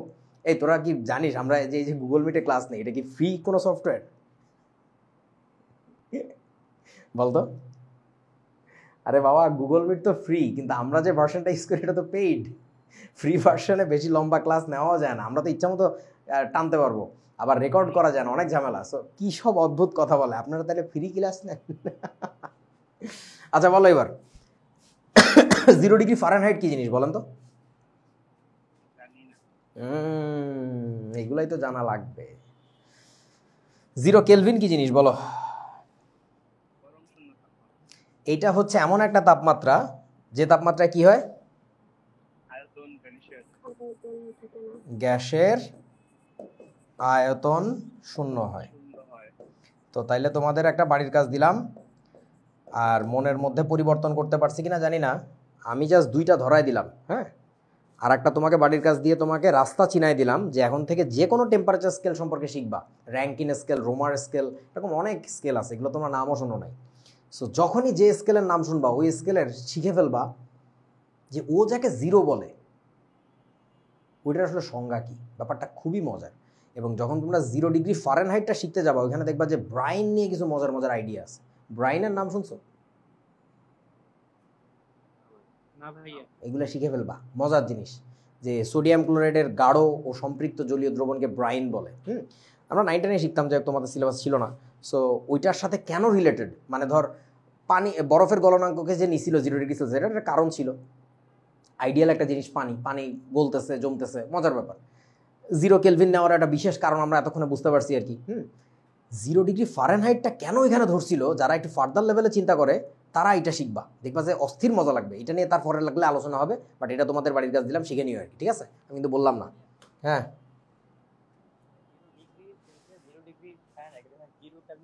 আচ্ছা এইটা একটা খুবই ফালতু প্রশ্ন, এটা তোমারে গালি দিতেছি না, তোমাদের কলেজের স্যাররা এই প্রশ্নগুলো করবে। ইভেন এই কোশ্চেনটা মনে হয় বোর্ডেও আসছে যে 0 এখানে ডিগ্রি কেন লাগায় না। এটা খুবই ভয়াবহ সিলি একটা কোশ্চেন। মানে ডিগ্রি লাগায় না এটার কোনো কারণ নাই বেসিক্যালি। মানে কেমনে বুঝাই, মানে এটাকে অনেকে বলে এক স্থির বিন্দুর সাপেক্ষে স্কেল বলে, তাই এরকম কোনো ফিক্সড আইডিয়া নাই যে এক স্থির বিন্দু, তোমরা এক স্থির বিন্দু 2 স্থির বিন্দু বুঝবা না আর কি, এই ফিজিক্সে পড়বা তারপরে বুঝবা আর কি। মানে ব্যাপারটা হচ্ছে কি, ধর আমি একটা স্কেল বানাইছি যে এটা দিয়ে এই জিনিসটা মাপা যায়, সেইটার যে নোটেশন কেমন হবে সেটা তো সিম্পলি আমার একটা আইডিয়া, যে আমি বলে দিলাম যে এইভাবে মাপতে হবে। তোমরা বোঝো না আমার কথা বাবারা? That is just the way the scientist actually proposed, that's why we write it that way. মানে we don't have to put it like a degree, মানে দ্যাটস ইট, সিম্পল জিনিস। বাট এটাকে কেন যে আমাদের বোর্ডের প্রশ্ন করে আমি জানিও না আর কি। তোরা দেখিস ওই নোট গাইডে কি জানি লেখা থাকে, ঘোড়ার ডিম। ওকে, তারপরে চলেন বয়েল আর চার্লসের সমন্বয় সূত্র আমরা ধুম করে এই জিনিসটা দেখে ফেলি। বলো বয়েলের সূত্র, বয়েল কি বলেছেন বলেন? বলতে পারে না। ভি সমানুপাতে কি 1/p বলছে না? তো এইটা বলতে পারো না কেন? এটা কখন বলো? কি কি কনস্ট্যান্ট? আচ্ছা এবার বলো এই বাবা চার্লস কি বলছে? ভি সমানুপাতিক বড় হাতের টি। আচ্ছা তাইলে হায় রে খোদা তাআলা, আমাকে বলো তাহলে এবার এখানে কে কে কনস্ট্যান্ট? প্রেসার আর মোল নাম্বার কনস্ট্যান্ট, তাই না? আচ্ছা তাহলে এবার আমরা কি একসাথে লিখতে পারি? অতএব সম্মিলিতভাবে, বলেন সম্মিলিতভাবে আমরা কি বলতে পারবো? ভি সমানুপাতিক বড় হাতের টি বাই পি না? এবার বলেন তো কে কনস্ট্যান্ট থাকবে? মোল সংখ্যা, শুধুমাত্র মোল সংখ্যা। কারণটা হচ্ছে একটু বোঝো, এটা আমি তোমাদের বয়সে থাকতে বুঝতাম না। ইকুয়েশনের মধ্যে যে রাশিগুলো ঢুকে যায় সেই রাশিগুলোর মান পরিবর্তিত হয়, অর্থাৎ এটার মান ইচ্ছা হলো দ্বিগুণ বসাই দিলাম, এটার মান 3 গুণ বসাইলাম, এটার মান কিছুটা বসাইলাম। এই রাশিগুলো পরিবর্তনশীল, যেটা পরিবর্তন করা যাবে না সেটা হচ্ছে মোল নাম্বার। বুঝতে পারছিস কি আমার কথা? আচ্ছা তারপরের লাইনে আমরা কি বলতে পারবো? এখানে কোনো একটা কনস্ট্যান্ট ছিল, সেই কনস্ট্যান্টটা আমরা কি করতে পারি? পিভি ইকুয়াল টু কোনো একটা কনস্ট্যান্ট ইন্টু বড় হাতের টি বলা যায়। তারপরের লাইনে কি বলা যায় তাহলে বলো? টিটা নিচে আসলে একটা কনস্ট্যান্ট থেকে যাবে, পিভি ডিভাইডেড বাই বড় হাতের টি ইকুয়াল টু কোনো একটা কনস্ট্যান্ট। তার মানে কি বলা যাবে বলেন? P1 V1 বাই হচ্ছে T1 ইকুয়াল টু কত বলো? P2 V2 by T2। That's it. এটাকে আমরা বলবো বয়েল আর চার্লসের সমন্বয়ের সূত্র। বুঝেছো? আচ্ছা কয়েকজন আসো নতুন আজকে জয়েন করছো, তোমাদের এখনো টেলিগ্রাম গ্রুপে চ্যানেলে ঢুকানো হয় নাই। তোমরা হয়তো অনেক কিছু বুঝতেছো না, টেনশন নিও না। আমি খুব ভালো পড়াই, বুঝতে পারতেছো তোমরা, কিন্তু পরে বুঝবা। আরও 3টা ক্লাস হয়ে গেছে, ওই 3টা ক্লাস দেখলে তারপরে আর কি, ঠিক আছে? আমি কিন্তু ক্লাস খুব ভালো নেই, যাই হোক এগুলো সবাইকে বলবো আর কি। এখন ঘটনা হইলো, সো এটাকে আমরা বলি বয়লার চার্লসের সমন্বয় সূত্র। আশা করি বুঝেছো। এবার এটা দিয়ে অঙ্ক করে কেমনে, একটা অঙ্ক করে বাড়ি পাঠাই দিই। এই এরা কারা? Hi hi Donald Trump, my ফ্রেন্ডা ডোনাল্ডা ট্রাম্পা, ইয়োর বেস্ট ফ্রেন্ডা। ঠিক আছে, তোরা হাহা মারতেছস কেন? খোদা তালা মালুম। মাই বেস্ট ফ্রেন্ডা, এটা কি? এটাকে দেখলে মনে মনে বলবা কি বলো তো? এটা হচ্ছে P1V1/T1, ডোনাল্ডা ট্রাম্পা কি P2V2/T2। তাহলে নারেন্দ্র মোদি ডোনাল্ডা ট্রাম্পা, ঠিক আছে? এই বস্তুটা আসলেই তোমার বেস্ট ফ্রেন্ড, কারণ হচ্ছে যে কোনো অঙ্কে বিপদে পড়ে যাবা, আল্লাহর নাম বিসমিল্লাহ কইয়ে দে মাইরে পিও, দেখবো অঙ্ক হয়ে গেছে। ঠিক আছে, ওকে। সো এবার আসো বন্ধু, এই কি বিস্ফোরিত হয়ে যেতেছে ডায়নামাইট, এখান থেকে সরে যায়। এই কথাটা মনে রাখবা, বিস্ফোরিত হবার ক্ষেত্রে আয়তন ধ্রুব থাকিবে। মানে একটা জিনিস চিন্তা করো, তোমার কাছে 1 সিলিন্ডার ভর্তি গ্যাস আছে, এখন তার তাপমাত্রা বাড়াচ্ছ বা চাপ কিছু একটা করতেছো, তার যদি আয়তনটা বাড়তে থাকে, ধরো তাপমাত্রা বাড়াচ্ছি, যার ফলে কি হচ্ছে, আয়তন তো বাড়ার কথা, আয়তন বাড়তে দিচ্ছি না, আমি ফিক্স করে রাখছি, এই যে আয়তন ধ্রুব রাখতেছি, তখন একসময় কি হবে বুঝছো, চাপ বেড়ে যাবে না? বুঝো নাই? তো চাপ যদি বেড়ে যায় তখন কি হবে, ওই সময় জিনিসটা ঠাস করে ফেটে যাবে, বুঝেছো? সো বিস্ফোরণের ক্ষেত্রে আমরা এই কথাটা খেয়াল রাখবো যে আমাদের আয়তনটা কনস্ট্যান্ট রাখা লাগবে আর কি। এটা কিন্তু আবারও বলছে তাপমাত্রার ইস্যুতে বেসিক্যালি। ওকে, চলো একটি অঙ্ক করে আমরা বাড়ি চলে যাই। ওরে বাবা, কি বলেছে এখানে? 25 ডিগ্রি সেলসিয়াস তাপমাত্রা এত চাপে, তাহলে টেম্পারেচার 1 আমার কাছে আছে হচ্ছে 298 কেলভিন। এত চাপে, এটাকে আমরা বললাম প্রেশার 1, 0.987 অ্যাটমসফিয়ার। আচ্ছা, একটি বেলুনের ধারণ ক্ষমতা 0.5 লিটার, তাহলে এটাকে আমরা কি নাম দিব? Volume 1, 0.5 litre. এত হয় বুঝলাম 15 ডিগ্রি সেলসিয়াস তাপমাত্রায়, মানে টেম্পারেচার 2 কত হবে? 288 কেলভিন। ও এত চাপে, তার মানে প্রেশার 2 হচ্ছে আমাদের 0.93 অ্যাটমসফিয়ার। এই চাপে বেলুনের ধারণ ক্ষমতার কি পরিবর্তন হবে, মানে কি জানতে চাইছে? V2 না? ডেল্টা পি আপনারা কি বুঝে বলতেছেন নাকি আন্দাজে বলতেছেন? বুঝে বল। তাহলে কি করা লাগবে বলেন? হ্যাঁ, D2 বের যেহেতু করবো। বের করে তারপর ডেলফি বের করে।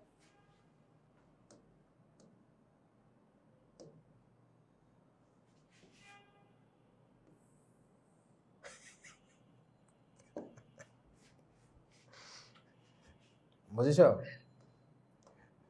বোঝো না এখন অঙ্কটা কিভাবে করা লাগবে? এরপরে হ্যাঁ, এইটা বসাই দিই। এটা দেখলে এখন থেকে মনে পড়বে তো যে আমি কি বসাইতে বলছি। এই ডোনাল্ড ট্রাম্প, আরে ভাই এই পেজগুলো আমি আজকে লক করতে দিছিলাম টাকাকে, একটা পেজও করে নাই, চলে গেছে। এটা এই যে এটা বসাই দিবা, বসাই দেওয়ার পরে কি পাবো বলো তো? এখান থেকে V2টা পাবা। V2 আসবে কোন এককে আমাকে বলেন তাড়াতাড়ি। লিটার লিটার এককে, কিছু একটা লিটার পাইলা, তারপরে অতএব কি বের করবা? ডেল ভি, হয়ে গেল, শেষ। ওকে, তারপরে এই তার আর পর নেই, এগুলো তোরা করবি, ঠিক আছে? এইগুলোর কিন্তু ল্যাঙ্গুয়েজে গ্যাঞ্জাম আছে, প্রত্যেকটা অঙ্কে দেখবা ভাষাগত প্যাচ আছে, এগুলো কিন্তু ছাড়াইতে হবে নিজেদের। সো ঠিক আছে, এই একই অঙ্ক 2বার দিছে রে, করবা আর কি। হ্যাঁ, ওকে ওকে, করবা। এই অল্প কটা অঙ্ক আছে, এই রে বাবা কতগুলো অঙ্ক দিছে, শেষ, টাটা। সো আগামী দিন কবে দেখা হবে বলো? কি ইন্টারেস্টিং? ভাইয়া আমাদের পাওয়ার বুক কবে?